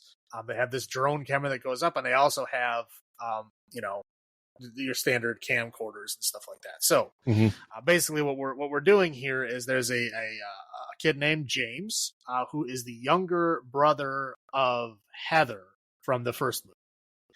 So again, we're still in the world where the first movie happened, and all of those events are canon and true. And then this is now the actual younger brother of Heather. Right. Who I think he said he was 4 years old when Heather disappeared. 4 or 5, something like that. Yeah, so this is significant amount of time. So he barely even knew Heather, but he was still obsessed with what happened. So now it's his friend, not his girlfriend, just his friend, Lisa, is filming a documentary on his search for his sister. Right. So she is now going to document everything. And he has he's been in the woods out there. He's searched as much as he can. He hasn't really found much. The only thing that he has found now is a new video surfaced. Now somebody said that they found this tape underneath a tree in the Black Hills forest, the same forest that they got lost in. It was, a little DV tape, like the little camcorder that they had back then. And they uploaded this tape to the internet. And this tape shows somebody running through the same house that was in the first movie, but shows them going upstairs into the house and then locking themselves into a room. And then there's a quick look at a mirror that if you freeze frame it, you can't see who it is at all. Right. It's just like a blur, but he becomes obsessed that this is Heather. That this other tape was found so that it wasn't just ended like it did in the movie. There's more footage to be found. So he wants to go to where this tape was found and then restart the search from that point forward. So he basically contacts the person who uploaded the film, and this person is okay with him coming out there and then him guiding him to where they found the film, and then they're going to search on from there. So of course his friend that Lisa wants to go with because she's making a documentary on his search for answers about his sister. And then he recruits his best friend that he grew up with. He's known his whole life. To bring Peter to come with them, and then Peter's girlfriend Ashley. So they're going to go up there, and he recruits them because again they're best friends, whatever. and they're going to all go up there together, look for this tape, camp in the woods, take a weekend out of it, see what they can find, because they know how important this is to James. Yes. So they go, they get everything ready, they prepare everything, they show off all their little gadgets and doodads and little cameras and, webcams and motion activated stuff that they have, all this stuff, which they never really use. But they all meet up, they go out there, they meet up with the person that they're supposed to get this tape location from. Now, they walk into the house, and of course, Peter and Ashley immediately feel very uncomfortable because they are black. Yeah, they are black, and there's a big old Confederate flag on them. So yeah, obviously not good. They seem nice-ish. I mean, I know that some Southern people don't get like the way that Northern people or traditionally Southern hated minorities feel when they see that flag. I know that they don't get it. They seemed young enough where I'm pretty sure they would have understand because they're on the internet. I'm pretty sure they would have been aware. Yeah. But anyway, yeah, they make no attempt to apologize or anyway. So they're like, okay, great. Yeah, you lead us to where the tape is, and then you're done. See you later. They're like, well, yeah, we're gonna go with you. So like, unless you agree to let us come with you on your journey, we're not going to show you where we found the tape. And it's this guy Lane and his girlfriend Talia, who are these people who are like, what was his name? Like Dark Web 666 or something stupid. Like that. Yeah. So they're like, okay, well, hold on. And so, Peter and Ashley are like, no, like, this is not a good idea. But, James is so passionate about this, they eventually give in and they're like, okay, fine, for you, we'll do it. And so they all get prepared, and they go off and hiking into the woods. So they're hiking and they find the tree where they found the tape. And they're hiking through, they find like a nice camping spot and they camp out. I guess Ashley hurts her foot walking out there. She gets like a cut on the bottom of her foot, which James patches up because they show earlier that he's an EMT. She cuts her foot because she doesn't take her shoes off to cross the creek. So she cuts it on a sharp rock. Apparently, yeah. Yeah. Whatever. So she cuts her foot. He like patches it up. She's able to walk on it. They're okay, right? So anyway, they get to their camping spot. They're all kind of like, roasting hot dogs and marshmallows. Like they're all in relatively good mood.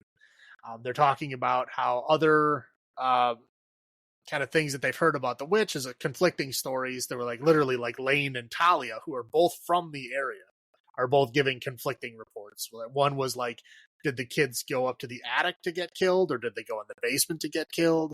The witch was hung in the forest, but like, how far into the forest and how, like supposedly the guy found a book that said like, yeah, they hung her in the forest, but then they also hung like rocks from her arms and legs. So it was like a torture rack while she was hanging. Right. Anyway, just stuff like that, just kind of trading stories. Right. So they all decide to go to bed. And they wake up in the middle of the night. Lisa, they hear like, it sounds like a whole tree getting snapped over. Like it's very loud. So Lisa runs over to James's tent, like, hey, what was that? What's going on? I don't know. So they go out there. Peter and Ashley are also looking like what's going on. They go over to Lane and Talia's tent, and Talia says, oh, Lane got up to go pee. But he likes to stay far, like for privacy, he goes really far away, and he hasn't come back.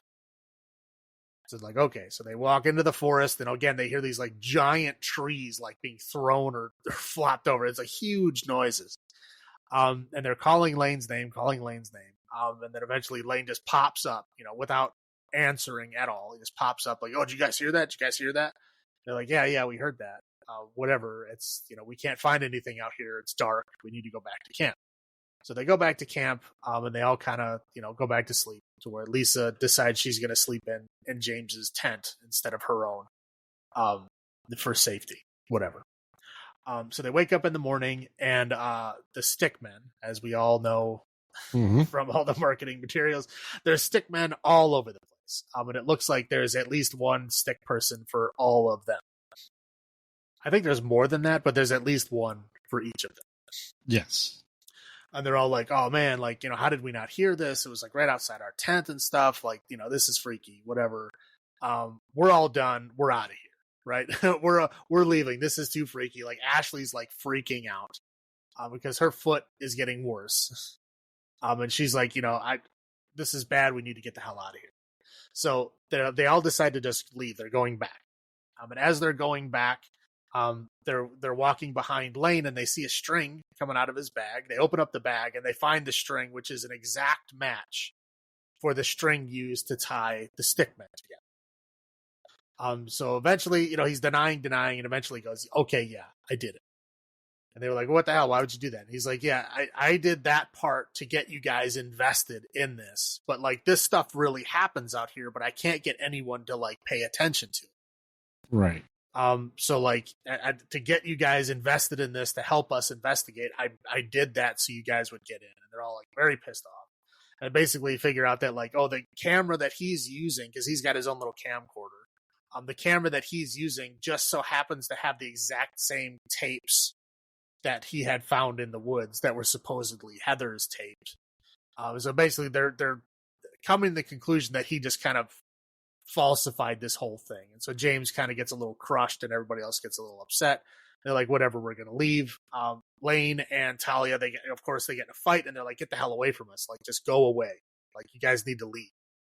And so they're trying to like say, whatever, we'll just follow you back. And they're like, no, and they chase them off. Mm-hmm. And so they're walking and they're walking and they're walking, and they supposedly have GPS, which is leading them back to their car. And even though they're using the GPS, they end up back at their campsite that they camped at the night before. So they went in a big old circle and came right back, even though they're using GPS. So they're like, well, it's dark. Like Ashley's foot is getting even worse. Like she's limping. She can barely walk. Like we need to camp out. They're all kind of freaking out. Like we don't want to camp out in the same spot. Like we're stuck. And they're like, well, nothing we can do right now. So they put her in the tent. And they check her foot, and her foot is like obviously infected. It's very bad. To say the least. Yeah. And while the one guy's looking at it, it like moves like there's a worm inside of it or something. Yep. And that is never seen again and never addressed again. I don't know what the hell the point of that was. Oh, no, she pulls it out. No, she doesn't. She pulls out one from the side of her calf later on. Oh. She never, the foot thing is never addressed. Again, I don't understand why. There's a lot of things that it looks like they were thinking of going in a certain direction, so they left the doors open and they just never closed them on a lot of stuff. Anyway, so yeah, they're like, okay, she needs to like rest. We need to figure out what's going on. So they try to use the drone to see what's going on. The drone ends up getting stuck up in a tree somewhere. They're like, okay, great, we're just stuck here. What are we going to do? So they set up like a webcam with a motion detector on it to see what's going on. Peter, in his infinite wisdom, decides, I'm going to go get some firewood. So he goes out into the woods to get firewood. He gets lost. And a big old tree gets pushed on top of him. Like Bigfoot pushed on. Right, yeah, like these big trees that sound like they're falling over and being thrown around in the woods. One of those like lands on top of him. Yeah. Hurts him to the point where he can't speak. Like there's something big obviously moving around him, but he can't like say anything or do anything. We just hear him like ragged breathing. We can hear James yelling for him in the background, but he can't speak loud enough to say anything back. And then he just, we see this, whatever this big thing is, just kind of like grabs him, and then the camera cuts out. Yeah. So James makes it to that spot, sees the broken down tree, finds his flashlight in that spot, so knows he was there, but he's nowhere to be found. So he goes back to the camp. They're basically saying like, Peter's gone. I don't know what to do. What should we do? What's going on? This is when they come. Yeah, this is when they come back. Okay. I was like before or after this point, but yeah, at this point, that Lane and Talia come back looking ragged, right? Like they've been like naked and afraid, right? Yeah, like they're like very dirty. Their clothes are like ripped up and stuff. Like they're like skinnier. They look bad. And they were like, "Oh, you're like, when was the last time you saw us?" And like, "We just saw you this afternoon." And they're like, "No, it's been like 6 days. Like we've been wandering." And there's been no sunrise. Yeah, he's like, the sun has not come up. We don't know exactly how long it's been because it's been dark this whole time, but it's been days, like at least 5 or 6 days. Right. And then they're like, he's like, "I'm not going to get stuck out here. I'm not going to die out here. Like, I'm leaving. I'm out of here. These guys are dead. These guys are going to die. We need to get away from them." And so Talia insists on staying because they have food and she's very hungry. So Lane leaves again and Talia stays. And she eats something, and then Ashley pops up out of nowhere, out of the tent, and basically just gets in a fight with Talia, like, "Hey, she needs to get out of here. She needs to leave. Like, get out of here with your stuff." And she pulls one of the stickmen from the tree, which looks like Talia. Well, it had some of her hair in it because she has like pink and purple hair. And like the thing had pink and purple hair in it. She's like, "Hey, that's my hair." And so she picks up the stick and she like breaks it in half. And then like immediately Talia like folds up like a pretzel. Yeah, like on the ground, like dying, like broken. Yep. And they're all like, "Oh my God, what the hell's going on?" They go back to their tents, and the tents just like fly up in the air. Like just jets up in the air. Like, what's going on? So they all just like run and scatter in the forest. Running. Eventually, they all stop. Lisa is screaming, and Lisa and James end up finding each other. But Ashley's just gone. Like, she can't hear anybody. She can't see anything. She ends up finding the drone stuck in the tree. And then she climbs up the tree to get the drone, and she ends up falling. And something big knocks at her. Right. Yeah, something big, like whatever. And she ends up falling out of the tree and essentially just dying. Yeah. So then we cut back to James and Lisa still looking for Ashley in the forest. It starts raining, and then they find the house that was depicted in this video that they had found. Yeah. So James sees a flashlight in one of the windows up in the higher floors. Goes, "Oh, we got to go in there. Like Heather's in there." Like immediately, it looks like Heather and her scream from outside the house. Right. Yeah. So he's like, "Heather's in there. We got to go in there. We got to do something." So he runs in the house, and she's like, "No, I'm not going in there."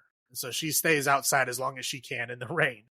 And we see, from James's point of view, he goes up. There's like, I don't know, 3 floors. He keeps going upstairs. I'm like, I'm pretty sure there's that this many levels in the house. Well, to get to the attic. Yeah. So I guess it would be 3, whatever. Yeah. So he gets up into the attic, and he keeps thinking he sees his sister. And in fact, he does a couple times see like her in her like sweater and hat that she had at the end of the movie and stuff. Right. But like keeps disappearing, reappearing, whatever. So he's like trying to figure out what's going on there. He's searching up there. The scene of, actually, that's not yet. Later, first, Lisa goes into the house, but she chooses a different door, and she ends up going down into the basement. Right. Down in the basement, she gets attacked by Lane, who at this point looks like he's been out there like a month. I mean, he's like easily. Yeah, he's like looks like he's almost wearing blackface. He's so dirty, and his beard's just right. Yeah, like his hair is long, his beard is long. Like it looks like he's been out there for a very long time, and he's basically mumbling about like, "Yeah, that's how I stay alive. I just do what she tells me to do." Yeah, and so he grabs her and he throws her in, I don't know, like a hatch, like a weird cellar thing, right? Yeah. And he throws her down there and like locks the door. She can't get out. She can only jump and touch it, but she can't open the door. And then she makes the genius decision of crawling through this tiny tunnel. Very tiny tunnel. Yeah, it's like she gets stuck multiple times, and she's a little thing, right? She's like maybe like 100 pounds or something. Yeah. And she's like crawling through, and she's getting stuck in there. So it's like it was like horrifying. The scene lasted for way too long because she got stuck multiple times, and like the camera's just looking at her face, struggling, like trying to get through it for like minutes. We're talking minutes of this. And she finally gets through. She finally breaks through. She gets out on the other side. Lane attacks her again. And she had a knife out of nowhere, right? Like, well, she used the knife to pry open the right, but that was like floorboard. the first time she used the knife the entire movie. Was she pulled it out to use it to open up the thing right to where Lane was. Yes. Anyway, so then she stabs Lane in the throat. Lane dies. So she then runs back into the house and runs upstairs. And basically, this is the scene we see from the video earlier in the movie. So where she's running up the stairs and she goes in the room and closes and locks the door. And that was the scene that he had watched on the internet. Was the scene that we had just witnessed. So he didn't see Heather video. He saw video of himself in the future. Yep. Which is interesting. Anyway. So they're both in the attic and they basically decide like, hey, we're stuck up here. The witch is up here. Like the only thing we can do is we have to go in the corner and stare at the corner and not look at her because that's how she gets you. Is you die when you look at her. So we just stand here in the corner and we don't look at her. So they're standing there in the corner. You hear noises like the witch is obviously in the room. And then he hears Heather's voice. Lisa hears nothing. He says, Heather, is that you? And he turns around. Boom, he's dead. Yep. And then she's like, oh man, like, what am I going to do? So she's like holding the camera over her shoulder, but like moving the viewfinder so she can still see it. Mm-hmm. And she sees the witch like hiding back there, which is like, I guess we've seen the witch a couple times up to this point, but I'll wait till now to describe it. Is that she looks like exactly how they described, like a person with like really long arms and legs, like they had been stretched out by rocks. Think barbarian monster look. Yeah, like okay, barbarian plus the giant monster from Smile mixed together. Yeah, yep. Like those two, the aesthetics of one with the size of the other. Yeah. So so she keeps doing it, and then she's like walking backwards, like trying to use the camcorder, to see where the witch is to avoid it, I guess. Yeah. And then she hears James's voice say, "I'm so sorry, Lisa," and then she turns around and goes, "What?" And then she dead, and then movie over. Yes. So, what do you think about this movie, buddy? What are your first thoughts? When this was announced and the footage, this is very secretive a time, and I know there was talks about it being a reboot and whatnot. Besides all that, I thought it was a solid follow-up to the original. This is supposed to be 20 years later. So, first place 1994. This took place in 2014. So the guy was 24 at that time. And I'm just going, why would he think after 20 years his sister would still be alive in the woods? Is insane. Well, yeah, I guess it's, as people of like families of people that are missing. There's always that hope that they're still out there. I guess 20 years. Yeah. Okay. You tell a mom that her daughter that got kidnapped 20 years ago. Okay. No, mom, sorry, the kid's dead. Like, no, of course not. They're still going to believe that the kid is out there. If they don't have any evidence to the contrary, they're still going to believe it. Do they really think about, hey, it would be weird if we found her? She would be like 40 something, right? They don't think that far. Yeah. They just think that they want to find them. They want some kind of answers. And that's all they're looking for. So, yeah, of course, that takes over their logic. Yeah. And I'm still on the fence of actually seeing the witch, whether that was a good thing or a bad thing. If it added to it or took away from it. You know what I mean? Well, again, I think it kind of took away from it because the second movie really reinforced that it's not the witch that's the danger. Right. It's the witch controls people to do their bidding for her, which again happened in the first movie, happened in the second movie, and then in the third movie it's different. The witch is killing everybody herself. Right. So and it's just like I that's not Sam's thing. I think we could have gotten away with not seeing the witch. I understand they're trying to up the ante and give us something new, therefore show the witch. I don't think it was necessary, though. Well, I mean, what are your thoughts? I mean, this wasn't your first time seeing it. This is probably your rewatch. No, I've seen it a couple times. It's essentially, they have to have some kind of payoff, right? Because, again, the first two movies, they have bad endings. You don't get an answer. You don't know what's going on. So they have to give you some kind of answer. And I think that's what this movie was trying to do. It doesn't give you all the answers. Right. Thankfully, they didn't go that far. It doesn't give you all the answers. It doesn't even explain everything that's going on. But it does show you that the witch is real, and that actually shows you this is what the witch looks like, which I think is unnecessary, but yeah, whatever. It is what it is. Yeah. So yeah, I mean, that's just was when I first saw it, I'm like, oh, do I really need that? No. I mean, okay, yeah, we got hints of trees being pushed over in the first and second one, something big, but we never see it, you know. So obviously this, you know, as we learned from the boogeyman, that if it is a physical entity, you can damage it versus an unknown force that psychologically breaks you. Right. That gets into your head. This is like a physical entity then at this point. So no, I mean, overall though, I do enjoy it. You want me to go into my highlights? Go for it. All right.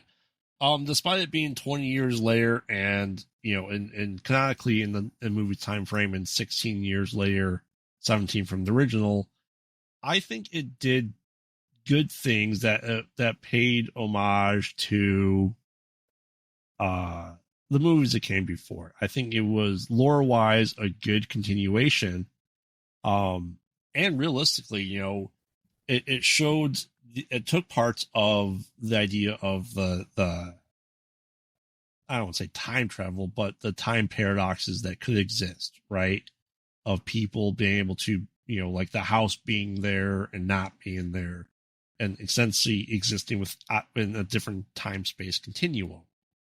And I like the lore they did add to it as well. I liked seeing the new technology and new updates and how they would do this investigation, you know, in the mid 2010s, right? So I think it did a good job of that, and it did really play into the psychological thing of, like, you know, with Lane and his girlfriend, be like, we've been out here for days, man. Right. Like it still dealt with psychological aspects and the mind playing of it, to the point where you could say that Lane was what we would assume Josh became,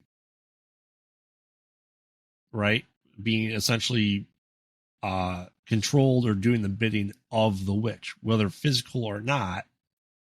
That he was so gung-ho to make this real that he was the one most affected by the witch's presence, persuasion.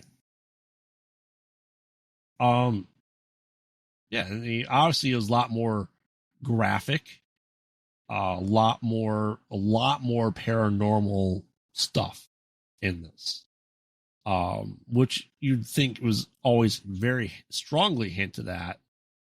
You know, the idea that maybe Tristan was actually influenced by the witch, or they all were at some point in time.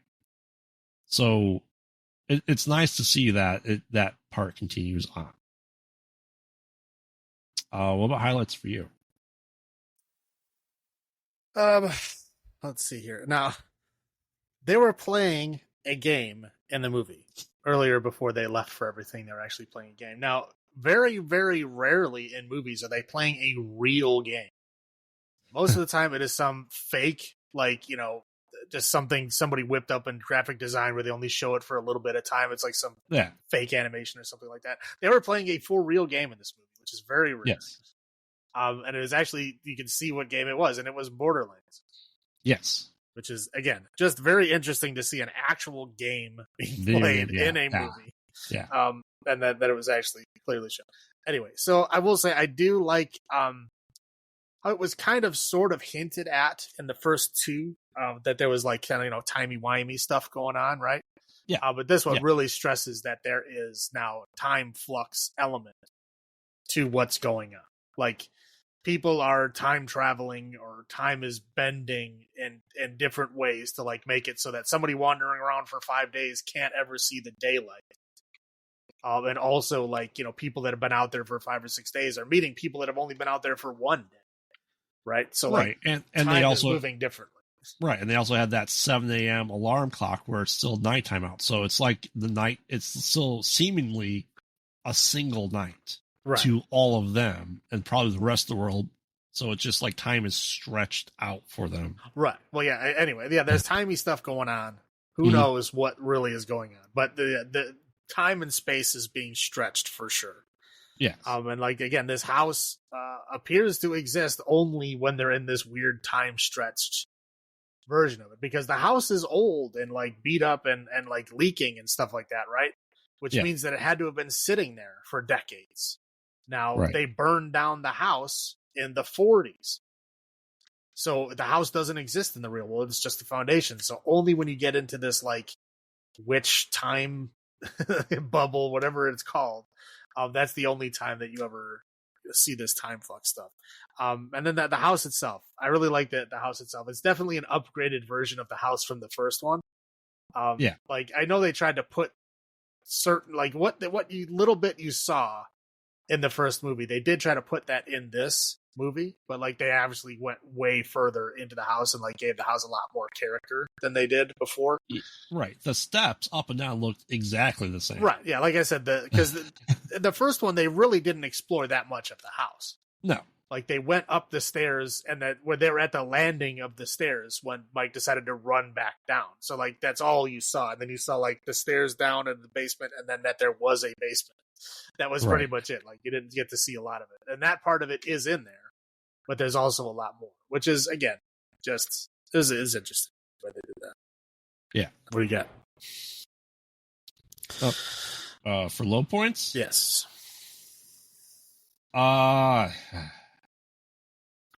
You're right about the creature not paying off that she moved in her foot.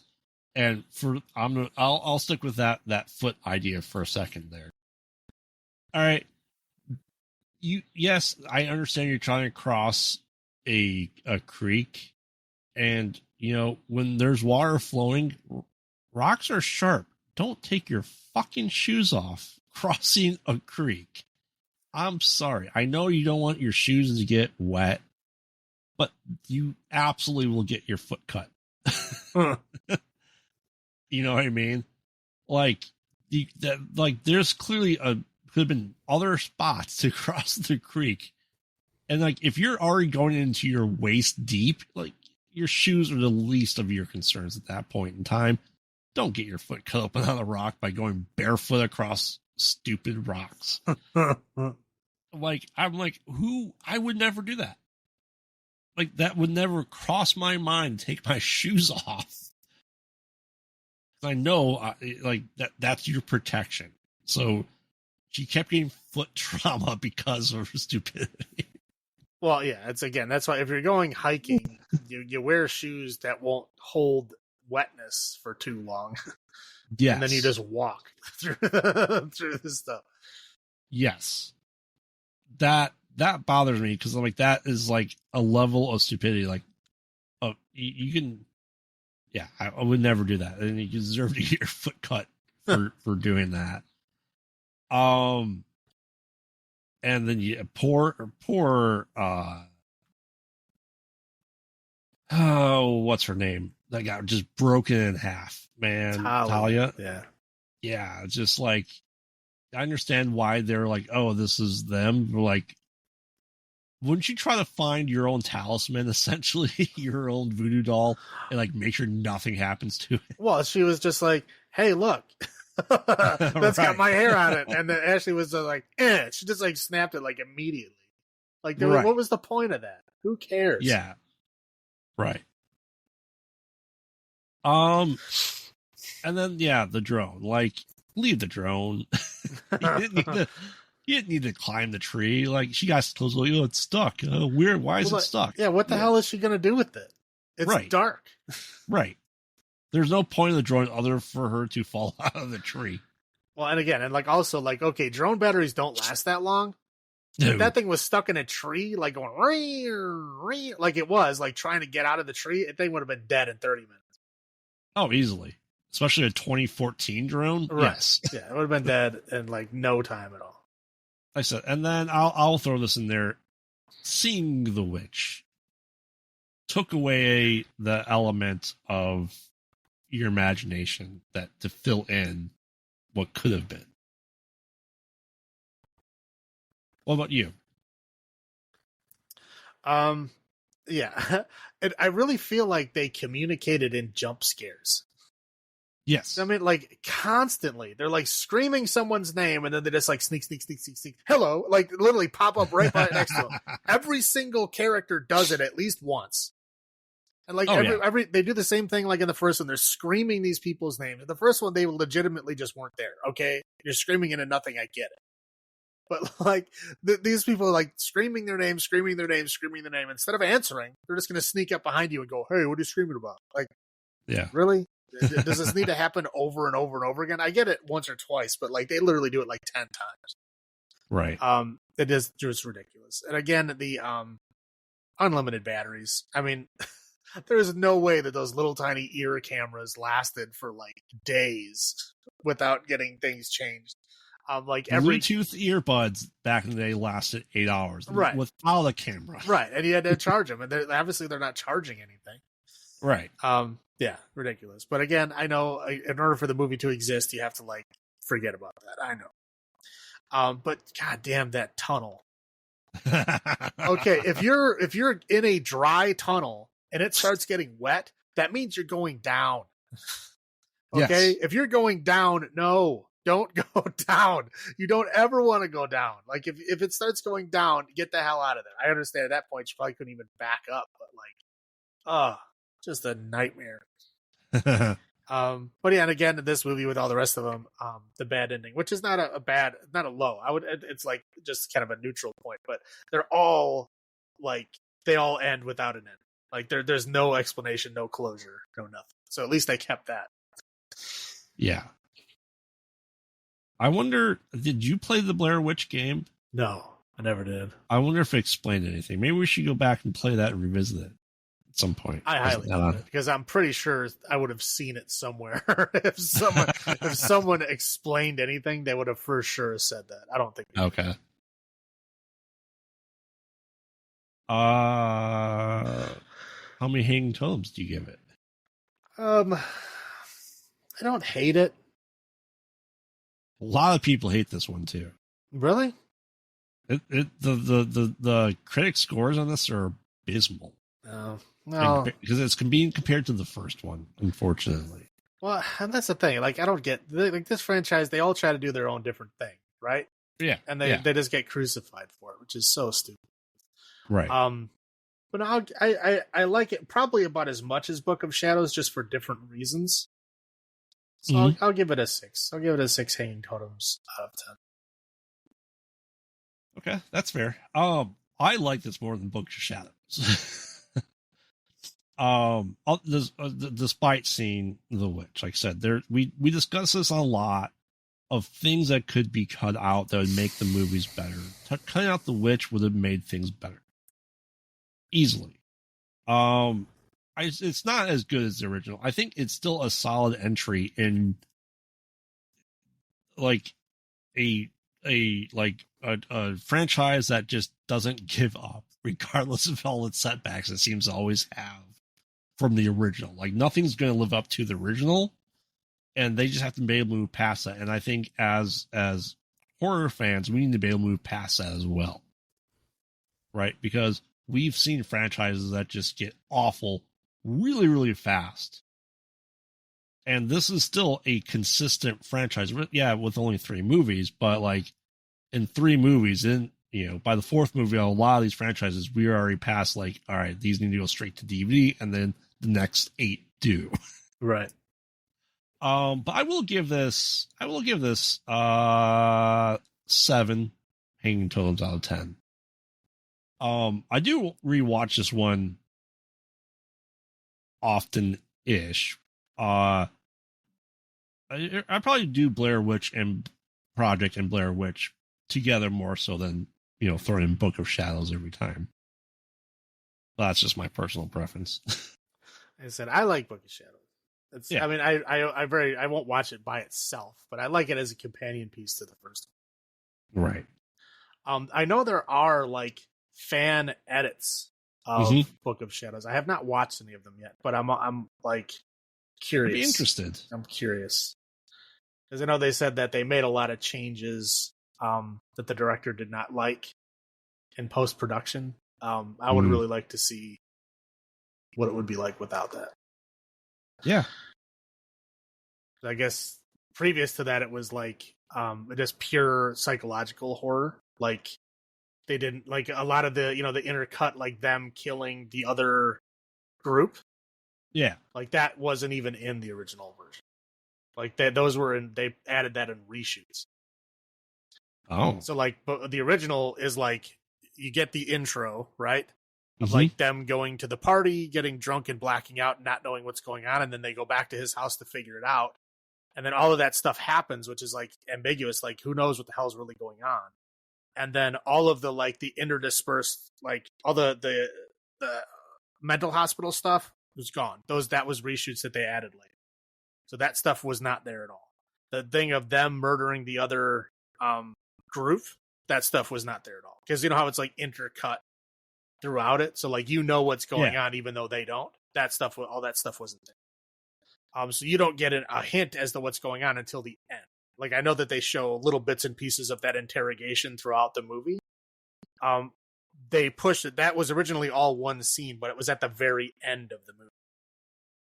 So it was supposed to be just like you have no idea what's going on, and then you get the interviews at the end, which is supposed to reveal everything. Yeah, I'm looking at it. There's been multiple fan edits attempted to reconstruct his original vision. Yeah, like the original studio will not release it because they're the reason why they reshot and redid it. So they don't want the original version to come out. But he like finished that version and handed it in. And then they added stuff and made him do stuff later. It was to the point where he almost wanted to take his name off the movie. It was almost an Alan Smithy movie. But he eventually gave in. Just because he was, kind of newish and didn't want to, totally ruin his relationship. But, so I would be interested to see that original one. And they do have fan edits out there. I've never watched them. I don't know how good they are. But it'd be interesting to see. Because, again, I like that whole concept of everything. And, like, the reasons I don't like that they're giving away things too early, that is all apparently studio interference. I still like the movie, period, but I think I would have liked it a lot more with the original version of it. Interesting. Yeah, definitely have to find that. It'd be interesting to watch. Yeah. Cool. All right, why don't you bring us home then? All right. Now we're entering Spooktober. We're putting on our Ugg boots. Well, you can wear your Ugg boots. I don't have any Ugg. We're putting a pumpkin spice in everything. I don't do that either. That's all.